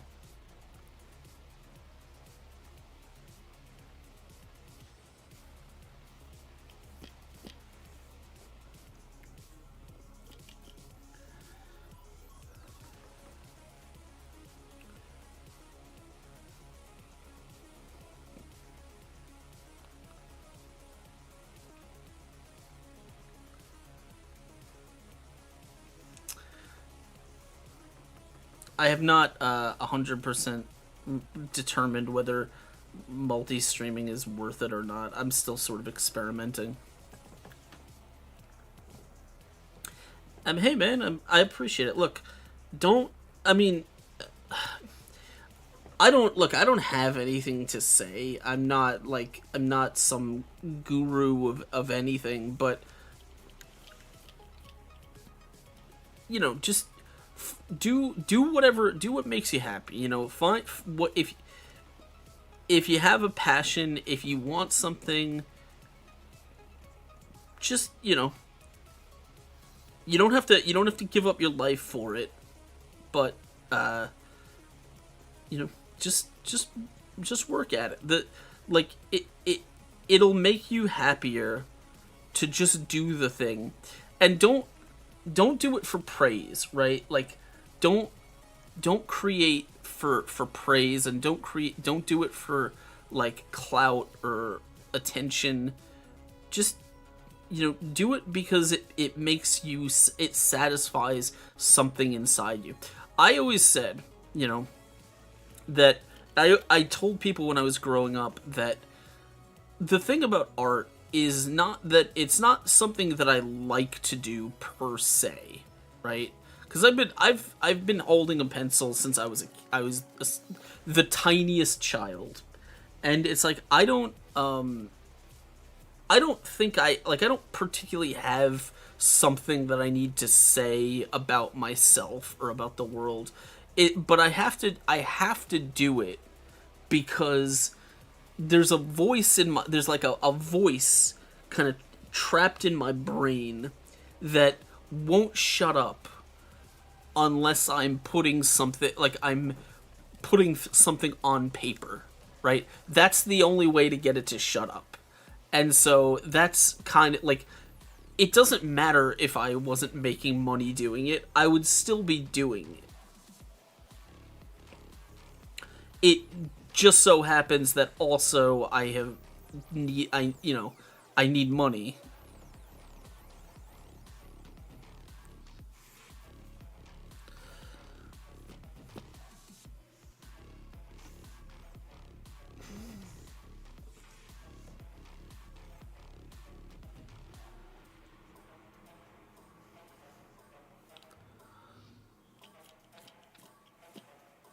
The thing, I mean, kind of. I don't know whether I particularly even love the process of creating. Like, and in fact, I would say that for some of the greatest artists in the world, one of my favorite books, by the way, of all time, if you are a reader, I would highly suggest reading it because it's very good, is called The Agony and the Ecstasy. Is a semi biograph. I assume it's part fiction, part biography because most of it's very fictional because obviously it has to be, it's written as if it's an account of the events and the thing, but no one was there to like record what was said or whatever. So it's a fictional biography of Michelangelo Buonarroti, the sculptor, the Florentine sculptor. And if you read the book, it's very interesting because I think it kind of explains in a way that I suppose works very, like, is easy to understand. The act of making art is not necessarily something you love. It might be, but it's not always. And in a lot of ways, it is like there is great pain in it because you don't necessarily love the process, but you have to do it anyway, right? Like the process is not always pleasant, but you have to do it, right? Because it's the only thing that helps, or that that it's the only thing how to do, right? How to speak to the world. But at the same time, there is often great suffering in the act of trying to create, because as artists, we find that there is an agony in chasing something, like a thing that we perceive in our minds, an image, a vision that we perceive in our minds. The act of chasing that and not being able to reach it is like there can be and often is profound suffering in that. And a lot of the great masters were hugely tormented by this because they could envision what they wanted, but the act of creation always somehow falls short, right? And so there is there's a lot of disconnect there. And like for me, I would not say it's personally agonizing, but it's there definitely is that thing where it's like I am chasing something, and that something is always, it always seems to be just over the horizon, and every piece that I do is not there, right? It's just, it's missing something, and I need to try harder, and I need to do it again, and I need to, and that's, that is kind of part of, that's part of the process, right? We're always running, and we're always chasing something that is going to, we're never going to catch it, but if you stop chasing it, then you're forever going to be tormented, or you're forever going to be, you're going to be troubled by the fact that, like, you don't know. Like, you don't know if you could achieve perfection, or whatever it is that you're trying to do. Like, I don't think I'm trying to, I have no dreams of being a great master painter or anything like that. That's not a thing that I desire. I don't particularly have any interest in it. It's not something that I am chasing. But there is something, right? That's not to say there is nothing. When I was a kid, I was a huge fan of comic books and games. So I loved comics. My favorite comic of all time was Spawn. I have a signed Spawn issue #1 on the shelf behind me. But also, I loved Magic the Gathering when I was like 12, and Dungeons and Dragons and stuff. I was introduced to that stuff when I was like 12. And all of these things, I was enthralled by the artwork more than anything. Like, I didn't care that much about the rules of D&D or anything like that. I didn't care about, the stories in the comics that much, right? I was there for the art. I wish I could find it. There's let me see if I can I explain this properly? I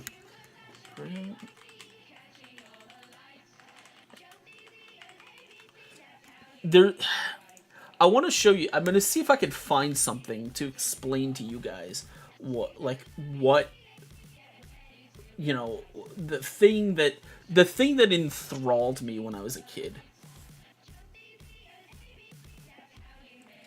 I might not be able to find this, but I'm going to look.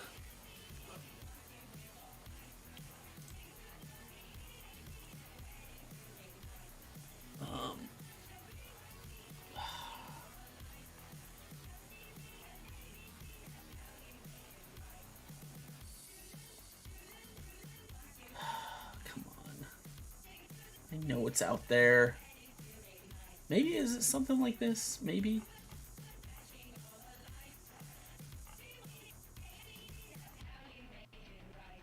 Maybe. I don't know. I don't know if I'm gonna be able to... Oh, here. Yeah. Okay. It's close. I think it's close. Sorry, I'm looking at Google Images, and I'm looking for something specific, and I can't quite find it, and I know it's out there, but maybe this will explain what I mean. Probably not, but so when I was here, let me. The reason that I loved Spawn, and this is not going to illustrate it perfectly, but when I was reading, I remember when I would read Spawn comics, there would be these panels that they would do, or sometimes the covers, but mostly it was the panels, and they would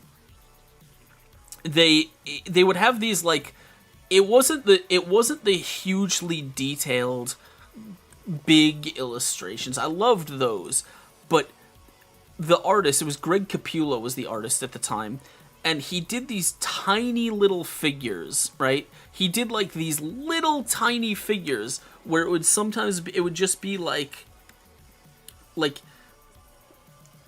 it would be like like you'd have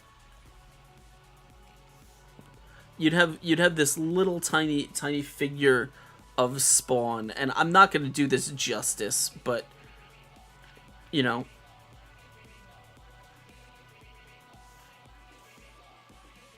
but he'd just be like this, and you get these little, like, you know, these little figures of or whatever, or like, and I just remember, as a kid, I can't draw because but whatever.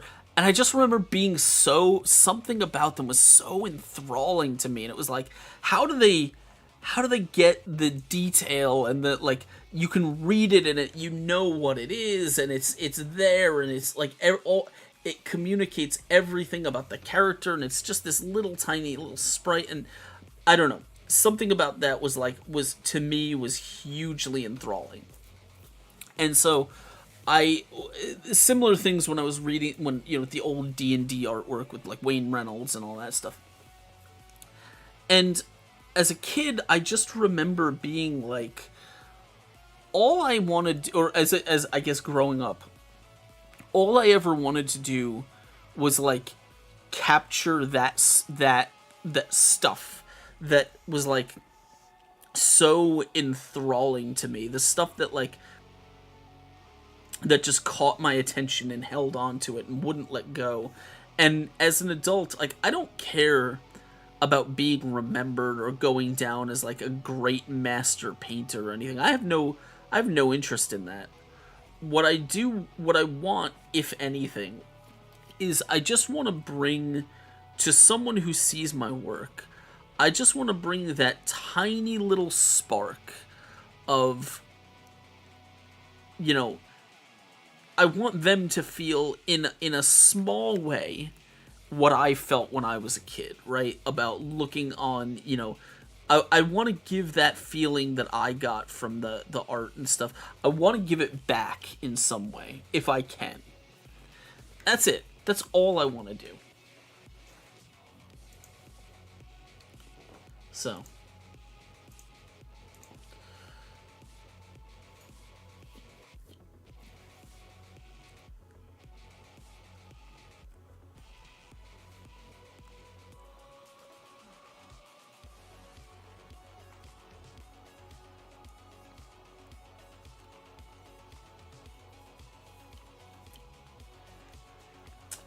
Anyway, unrelated to all of that, I am, I don't know when I'm going to do it, but I'm currently making plans. I will probably... I want to do some... I feel like I want to do some Warhammer art this year. So maybe, assuming we don't get any projects coming up, I may plot out some Warhammer illustrations. I've never done a proper Warhammer illustration, despite it being like such a huge part of my childhood. I've never properly done a Warhammer illustration, so we'll have to figure out what it's gonna be, but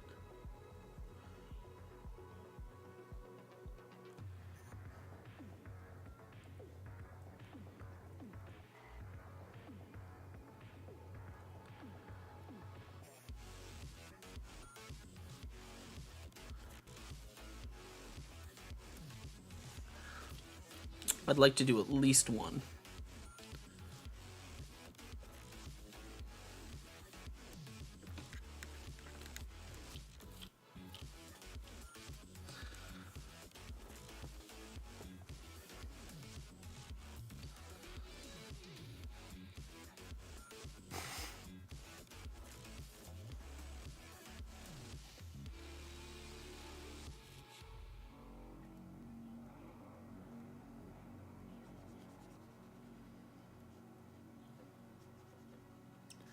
Well, I hope so. I hope that people can take what I do and run with it, and then that's it. Just do better than me. Be better than I am. That's all I want from anyone.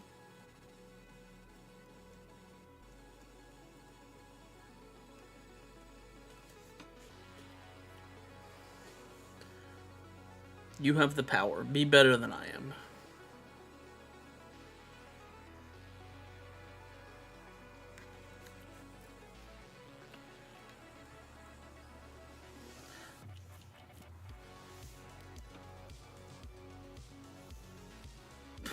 More or less.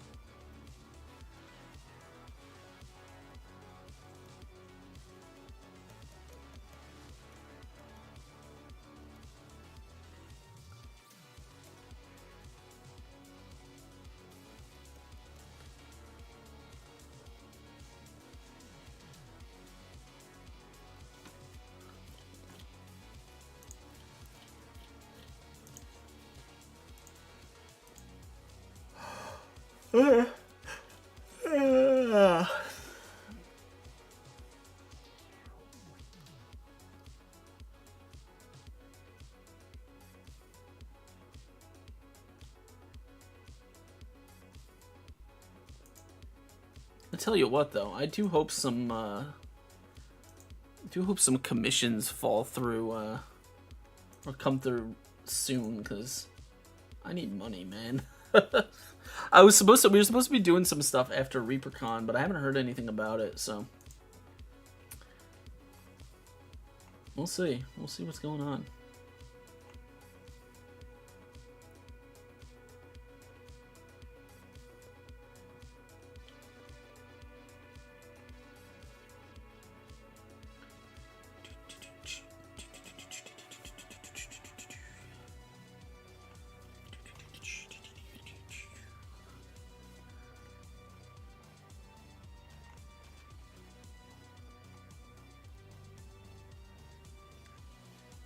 Well, thank you.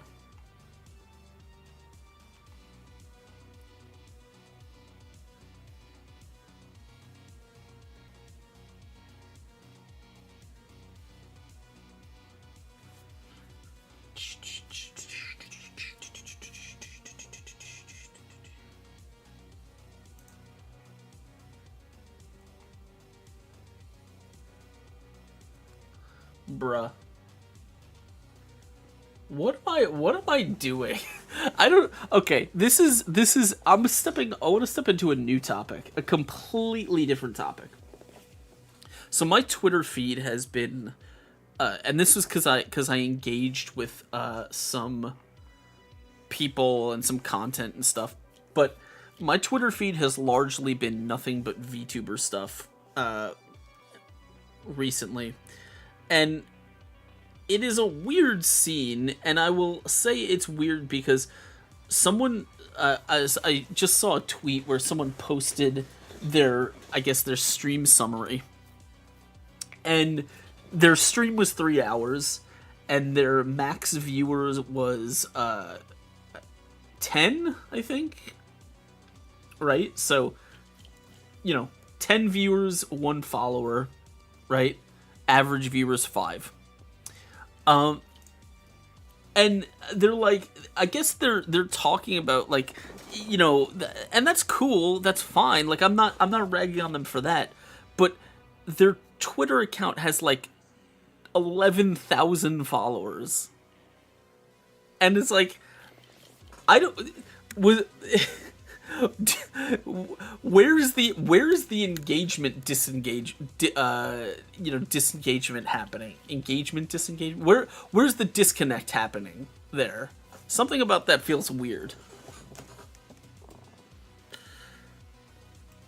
Like, do a lot of these accounts do like a ton of like community growth before, like, without actually even doing any streaming? I don't know. It seems so weird that a lot, like, maybe I was talking about this with someone else. The VTuber scene, like, I get it. I get everything about it. I'm not a Luddite. I understand all the stuff going on in it, but I guess the thing that I don't understand per se is the idea of, like, really sort of hyping up and trying to make an event out of, like, your streaming debut, and, like, you have to have all of this stuff prepared and all of this shit ready, and, like, and the amount of people, more specifically, like, I can't tell what is even genuine anymore, because I see a lot of people who are, like, trying to get a ton of hype built up for their streaming debut, which is like, you don't need to fucking debut, just start streaming. You know, you don't need to like generate artificial hype about you starting stream, like your streaming career. But more than that, they're like, a lot of these people will do that, and then they'll get disappointed that, you know, their debut stream doesn't get as many viewers or as much attention as they expected, which is like, no shit, bro. There's like, this space is so fucking saturated. Do you really think that anyone is putting on their schedule like, oh, I have to go check out this new streamer that's starting up? Like, no, man. No one's doing that. Like, what the? There's so many streamers out there. Who's gonna sit down and be like, oh guys, I gotta make a note to watch this new streamer that I saw is gonna be starting in a week? Like, nah, man, it don't work like that. And then they use the fact that their stream didn't go over well as a second, like a pity post, where it's like, oh, you know, my debut didn't get a lot of viewers, and that makes me sad. Please pity engage with me now. And it's like, the stuff all just feels so weird and artificial, and it feels like people are like, everyone's just trying to play this dumb game, and it's like, bro, can we not do that stuff, like all that stuff, please? Do we really need to pretend all this is necessary? Also, like, the thing about VTubing too is that a lot of these people spend like tons of money getting like on the assets and stuff. Like, they won't even have their debut unless they've got like a full production suite of like animated stream assets and all their emotes, and, you know, their fucking, you know, they've got to have their models and their backgrounds, and it's like, you're gonna spend all this money, and you don't even know when you're spending this money if anyone even wants to listen to you. We got another ad. Oops, my bad.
Speaking of, I will be right back. I gotta get up and stretch my I gotta stretch my legs because I've been sitting down here for almost 4 hours.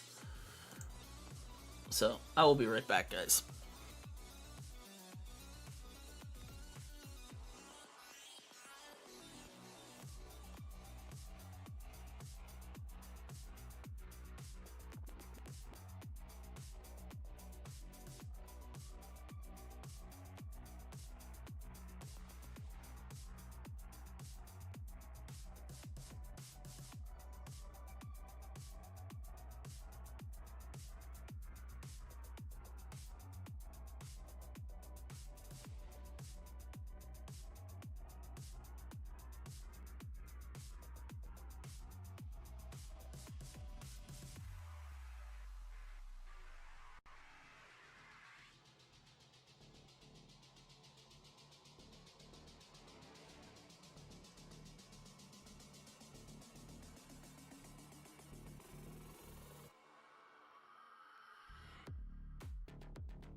Alright, I'm back. Sorry about that.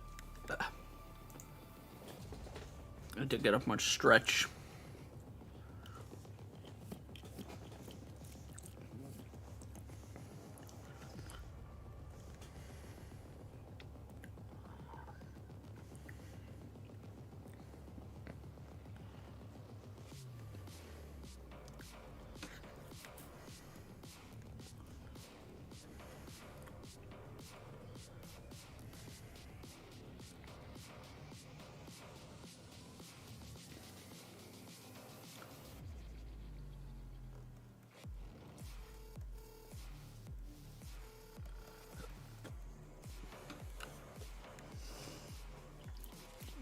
What else is going on, guys? How you guys doing? You guys having a nice Monday? I was rambling earlier about how I'm currently in the middle of a playthrough of my favorite video game of all time, which is, as everyone, well, actually, okay, it's not my favorite video game of all time. It's up there though. Which is, as everyone knows, the unconquerable Elder Scrolls Morrowind. Best RPG ever made.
Have to work on that one a little bit more.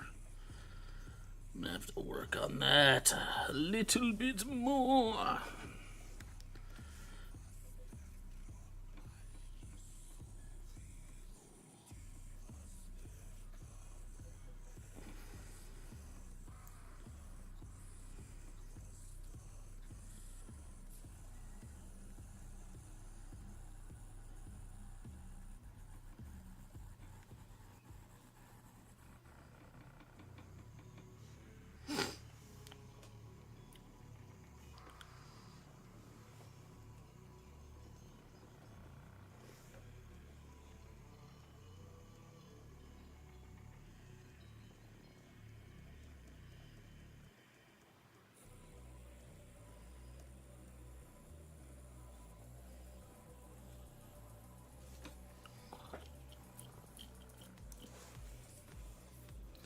It's alright, you guys are just shy. I get it. I get it.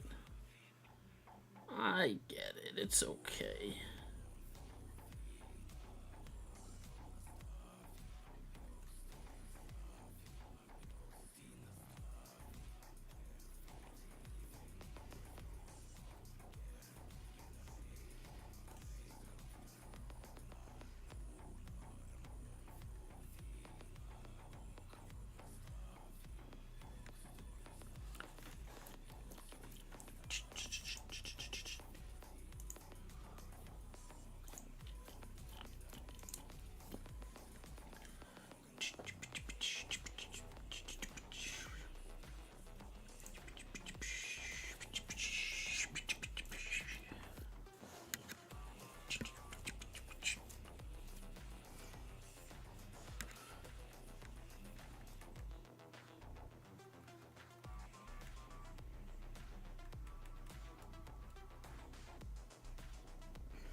Showtime,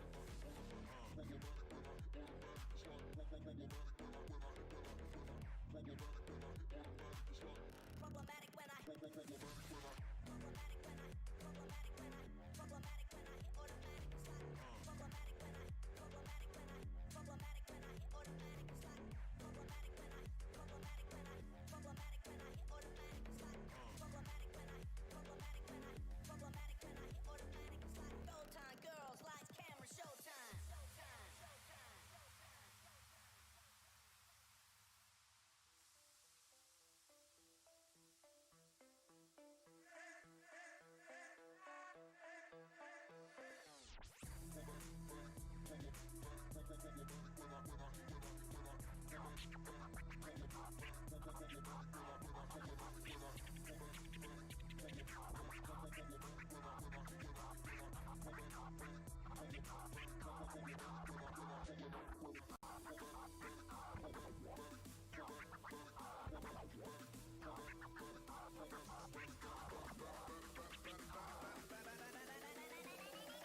Problematic when I problematic when I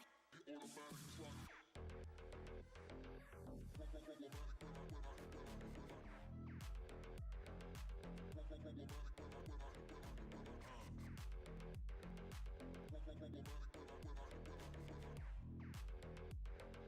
it's like problematic when I hit automatic it's like problematic when I hit automatic it's like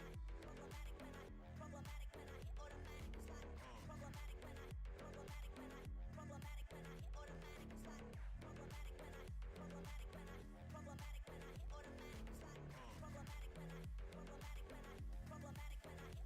it's like showtime, girls, lights, camera, showtime.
A new follower. Hey. Thank you for the follow.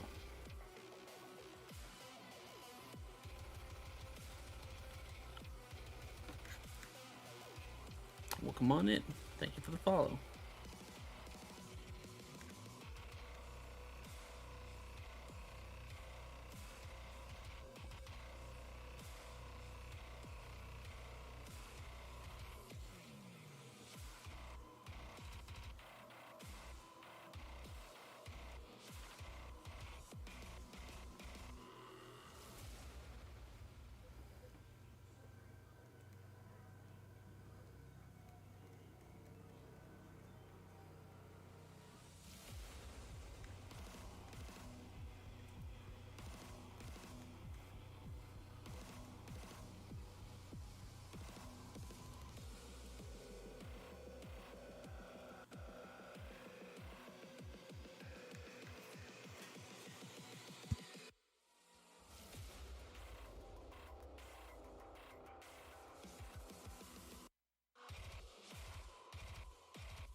Probably gonna put a pin in this in a couple minutes. So we're coming up on 9 o'clock. And I got some stuff I gotta do, so I think we'll wrap it up then. But yeah, I've got we're gonna do some well, a lot more black and white painting on this as I put in some of the details, and then I'm gonna do a pass for all the lighting, and then what's it called? I'm going to, once I do that, we're gonna do some color overlay. This is the only I haven't decided on a color scheme. I was kind of working on this, but I don't quite know what I'm gonna do for the characters yet. I don't know. We'll have to see.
Alright, I gotta start packing it up. So, let's go look for someone I can throw you guys at, and then I'm gonna have to get on out of here. Because it is getting late. Alright. Let's get this out of the way. Oof. Alright. Who's on? Sebastian. Steve.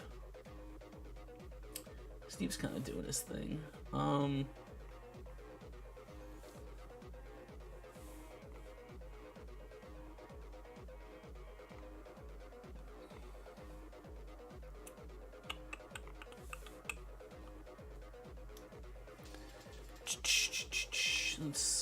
Let's see.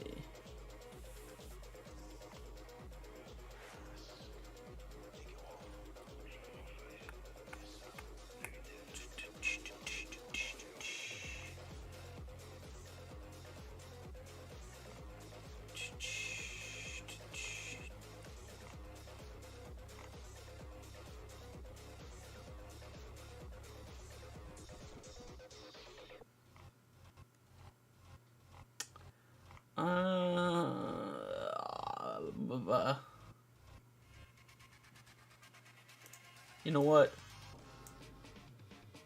I never get a chance to raid him, so maybe. Oh.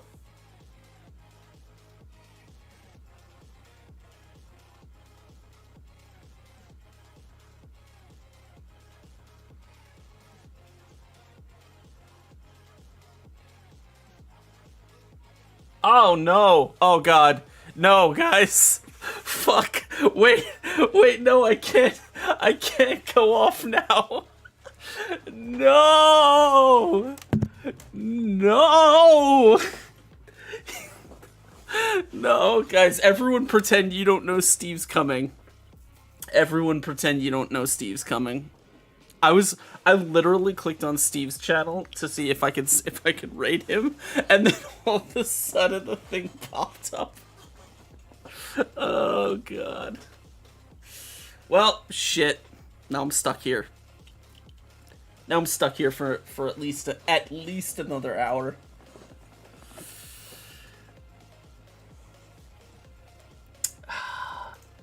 Oh no. Rank up. Hold the line. Oh no. Shall not fall. This is such a surprise. I totally did not expect this to happen because I was totally not just on Steve's channel about to type /raid into it. Oh my god. Hello guys. Hello. How's it going, Steve? Welcome on in. I totally was not literally just I did not just click over and be like, I'm gonna get off for the night and go raid someone. And now, as per the rules of streaming, I am legally obligated to stay here for I'm legally obligated to stay here for at least another hour. Because that's how it works, I think. Oh my god. Hello, guys. Hello. 1,000 hours? Oh my god. Oh my god. No, it's well. I'll hang out with you guys, and then we'll raid in a little bit. But I'm okay. I'm all right. Hello, guys. Welcome on in. How was your stream? I was peeking into Steve's stream.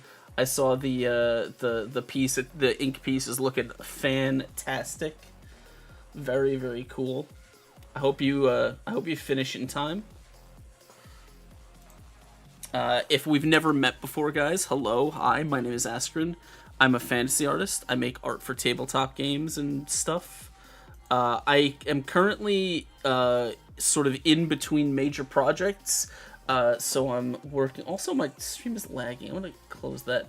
I'm working on a group illustration for my my Pathfinder group here, and which I have just started, and I'm gonna probably tweak a little bit more before we get into painting.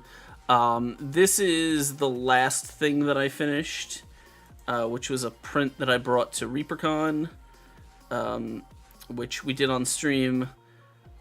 And then, which I specifically, by the way, I specifically remember when I think I did like the black and white or the sketch draft of this, and I put it in Discord, and Steve specifically was like, oh, you're never gonna finish that or something. He gave me shit because it was gonna take a while to finish, but we did end up getting there, and it was a pretty big hit over at the convention, which I'm happy about. And then before that, I did this. I've just been, this is the kind of stuff that I do. Just been doing a lot of art for Reaper Miniatures and their Dungeon Dwellers stuff. So if you're into, if you're into fantasy art and stuff like that, you can come hang out. This is the kind of stuff that I paint here. So yeah. Thank you guys for hanging out with me. Thank you for the raid. Hope you are all doing well. I hope your Monday is going well. Hope everything's cool. How's it going? What are you guys getting up to?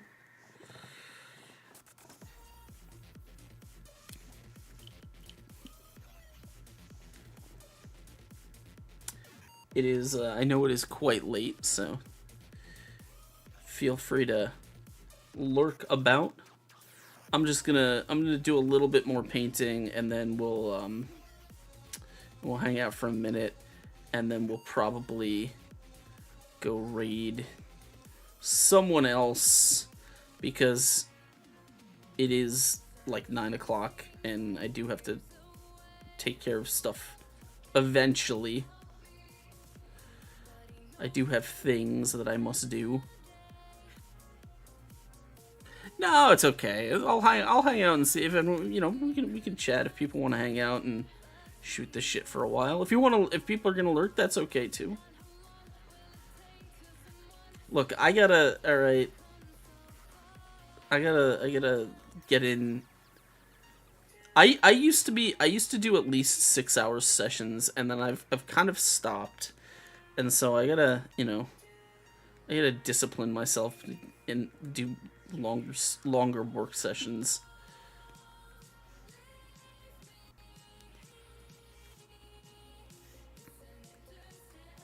But thank you for the raid, man. Hope you're doing well. Hope everything's going well for you.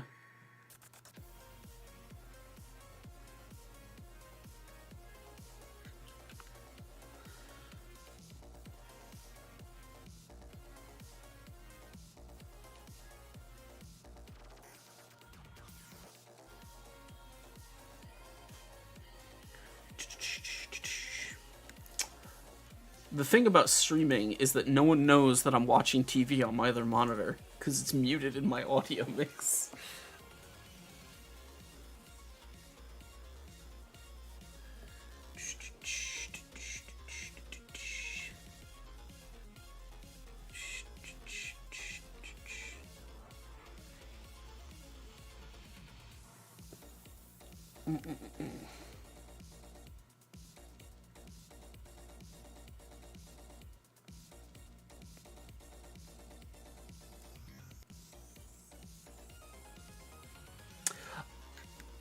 That's the thing is I probably can't do. I do sometimes lurk in other people's streams, but I can't like actively watch them. Maybe that's a me problem. I don't know. I'm like the worst friend to have on Twitch. I used to tell people this all the time. Is like because I used to stream tabletop games. That was how I got into streaming. And that's a little bit different than like when your friends are art streamers, because when your friends are art streamers, it's like, you know, you don't really have to watch their content per se. Like, you know, it's like you know, Steve. I love Steve's art. He's great. I don't need to watch his stream to be a fan of his artwork. You know, like those aren't really the same thing. Or well, the one is not necessary, but but when it comes to like doing tabletop stuff, like that's a different thing. That's content that's made to be, you know, it's made to be consumed. You know, it's made to be watched in, you know, the live activity. You don't, you know, is very different than creating art. And so what I would tell people, because I was friends with all these other streamers, and what I would tell them is, whenever we talk about this stuff, I'd be like, I love you, your content is amazing, like, I wish you nothing but the greatest success. I cannot watch any of it, because I have the worst attention span, and just, what's gonna happen is I'm gonna put it on, and then I'm just gonna stop paying attention. And it's like, I feel like people deserve better than that, so I'm like the worst when it comes to actively, you know, engaging with other people's, you know, streams and whatnot.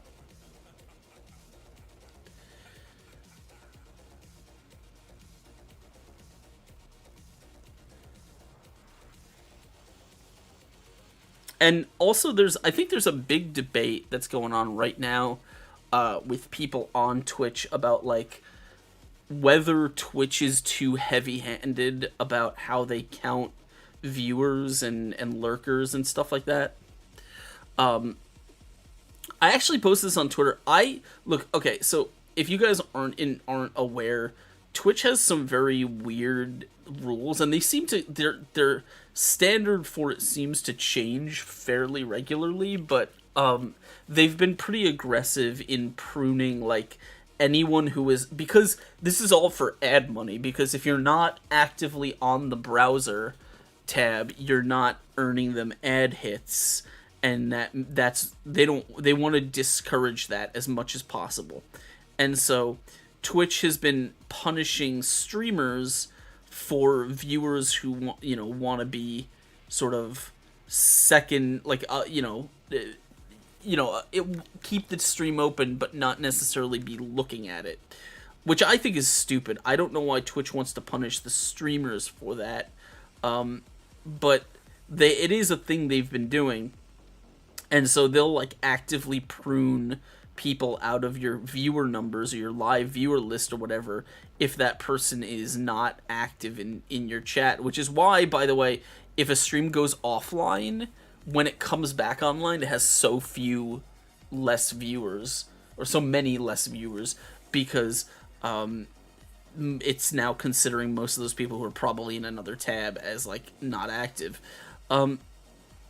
But so we've been talking about this stuff. This has been a thing that's been like going around the Twitch space for a while now. And I still maintain that Twitch should allow the streamer to see everyone who's lurking in the chat. Like, it doesn't have to be the public facing number, but I really do think that Twitch should allow at least the person who's streaming to be able to see like the the full number and not, because if you look at the viewer list, it it literally hides the names of people who are not actively chatting, and that's wild to me.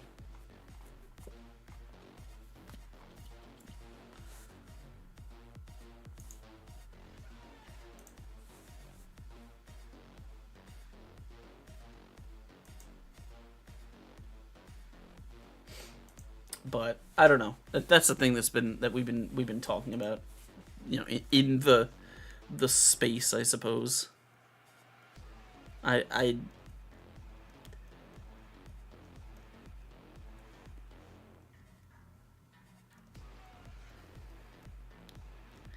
don't particularly have strong opinions on the subject, but I do think it doesn't make sense. No, that's true, and that's the thing is, like, yeah, you are right in that numbers shouldn't matter, but they do, and for a lot of people and for a lot of reasons.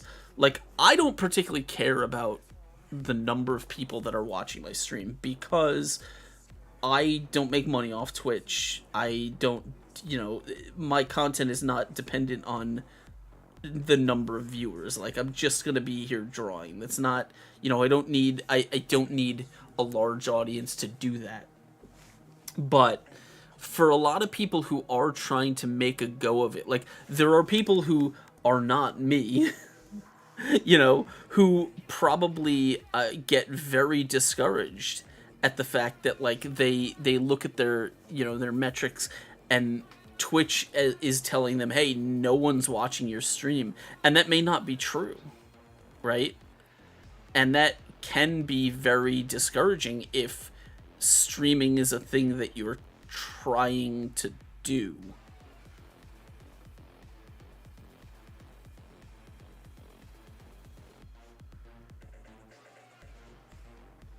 Now, should it matter? Of course not. I agree. It absolutely shouldn't.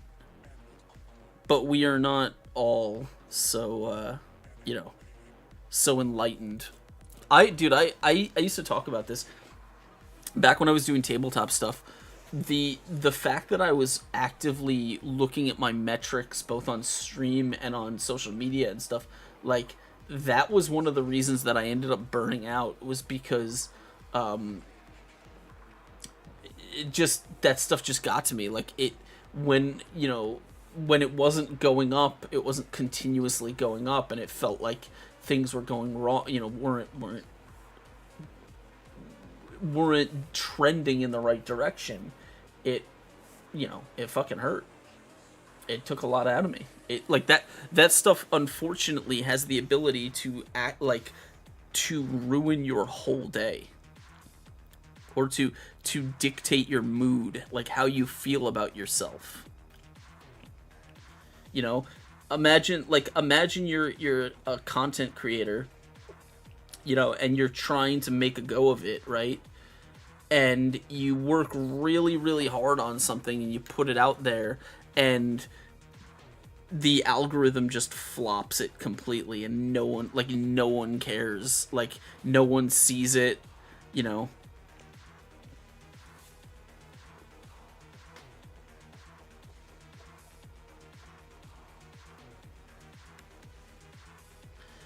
And, you know, if you feel like you put a ton of work into something, right?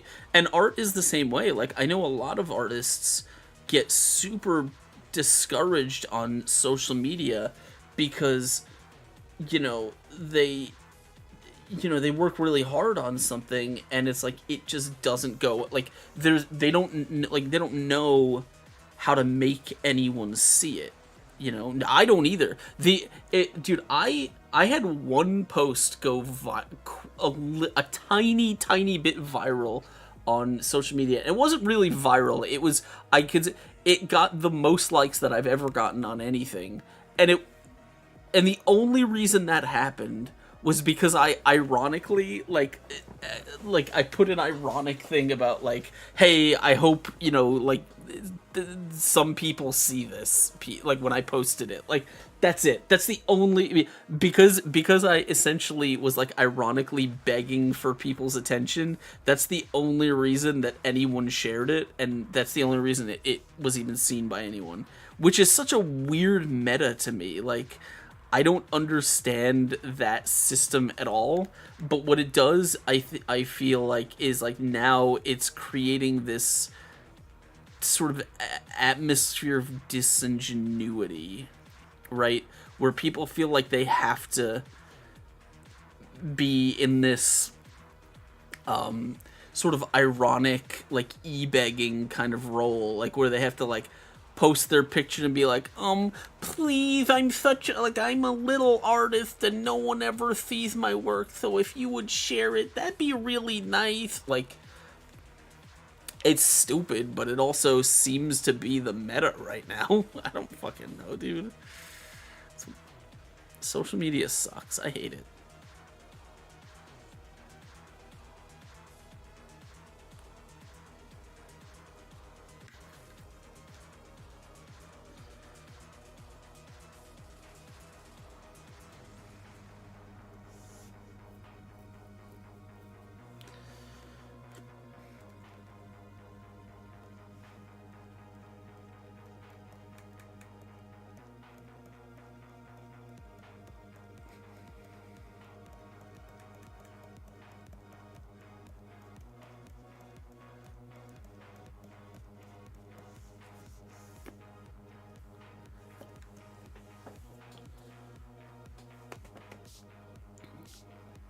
Yeah, it's, I don't know. It's a weird situation.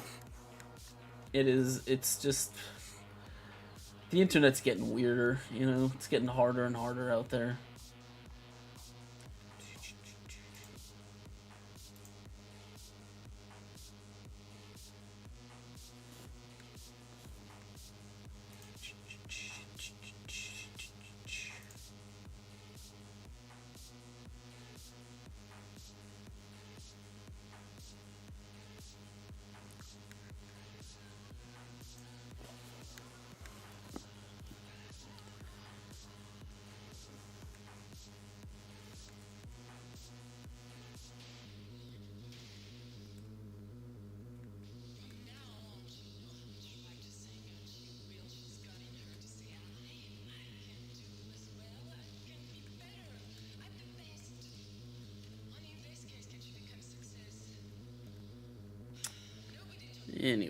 Anyway.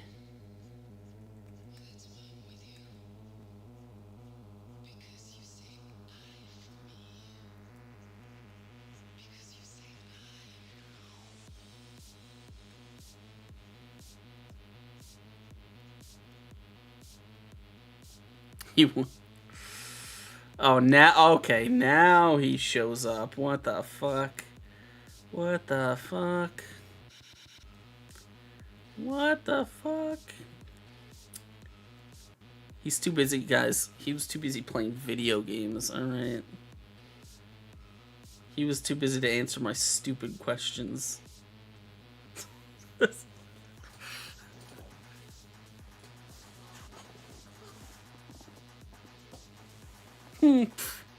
That's what I say to you.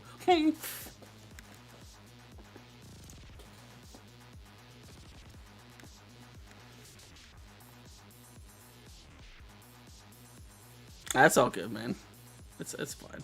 I'm kidding. No, I was just, because I'm doing, I don't usually do paintings in black and white and then switch to color. And I know that's kind of your general workflow, so it was like, well, maybe I'll just pick his brain and find out all the secret techniques.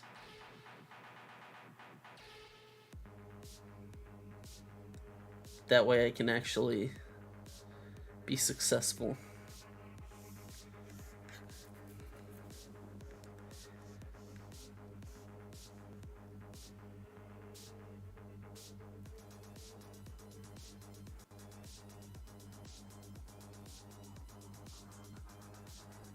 Yeah, I don't ever use gradient maps. Like, obviously I know what they do, but I don't use them. So it's like, I don't really like. I'm not really sure when. How do I phrase this? Did I forget to draw a lapel in here? I feel like I did. Oh no, the lapel. Okay, no, I'm stupid. Okay. This was the lapel. Right here. And then we had the darker color here. Okay. Yeah, obviously I know what gradient maps are and all that. It was more like I don't know. I just figured you'd have some insight in it, because I don't really know what people are even going for, like when they're used gradient maps. Like, is it like where are you like where are you focusing on? Are you focusing on toning, like on coloring the shadows? Are you focus on coloring the highlights? Like, you know, do you know what like specific colors you want to use, or is it not matter? Like, I don't know, fucking whatever. It's fine. We'll fumble our way through it. It's okay.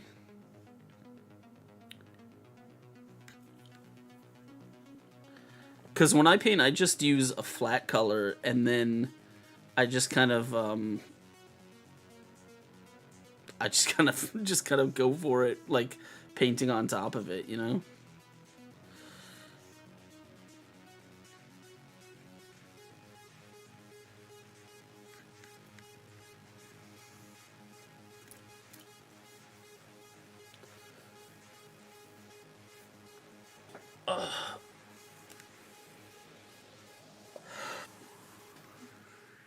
Yeah. All right. We'll probably raid train here in a couple minutes.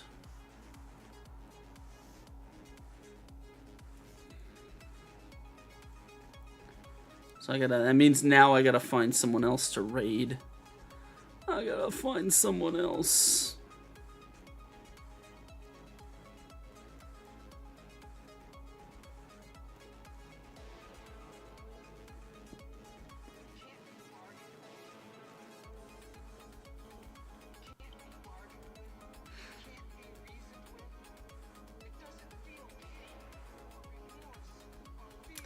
I have the feeling that this should be moved in, like, in maybe just here.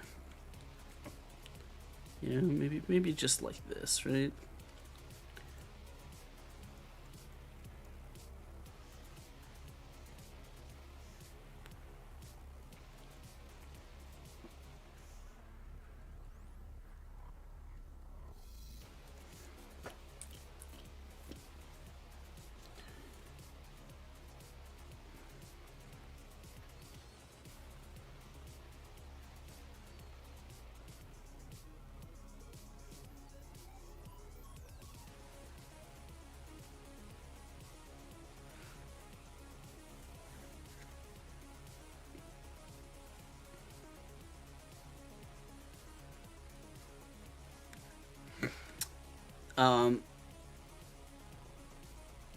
Well, if you have time, hit me up sometime, and we'll, I'll pick your brain more thoroughly on it.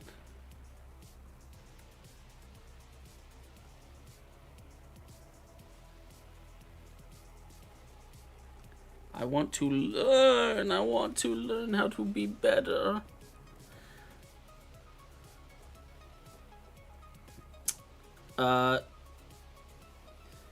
Yeah, I'm probably gonna, cause I'm gonna bounce off stream because it's like 9:30 and I gotta get some real food because all I ate was a meat stick and some potato chips.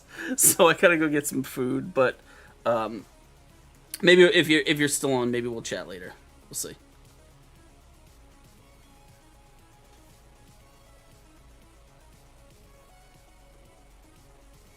That's probably as good a cue as any for me to start getting ready to get out of here. Yes, the balanced food, the diet of Walmart meat sticks. Walmart meat sticks and potato chips. Alright, so let us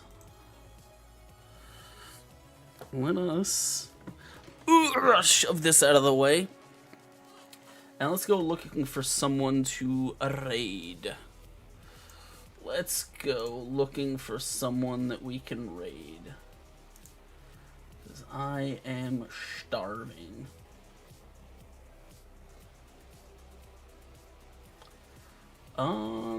Who is online? Let's see. Let's see.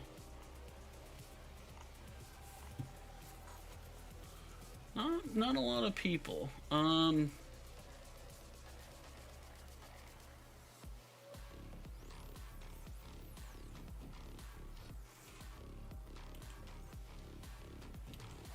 maybe go hang out with Sebastian. I haven't talked to him in a while.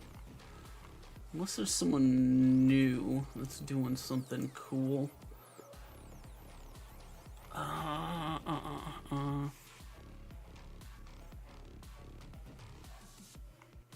See, I don't want to drop by someone who's not got a mic on. All right, we'll go say hi to Sebastian. He's the homie. All right, let me send you guys over there. Where are we? Where the fuck is my thingy? Here we are. Okay. Oh no. Okay. I just missed I just missed pausing the ad thing. All right. I will see you guys over there. Thank you guys for hanging out with me. Go say hi to him. Drop some tentacles in chat. I will be back on Wednesday. So until next time, take care, guys. Have a fantastic evening. I will see you around. Good night. Good night. Good night. Good night.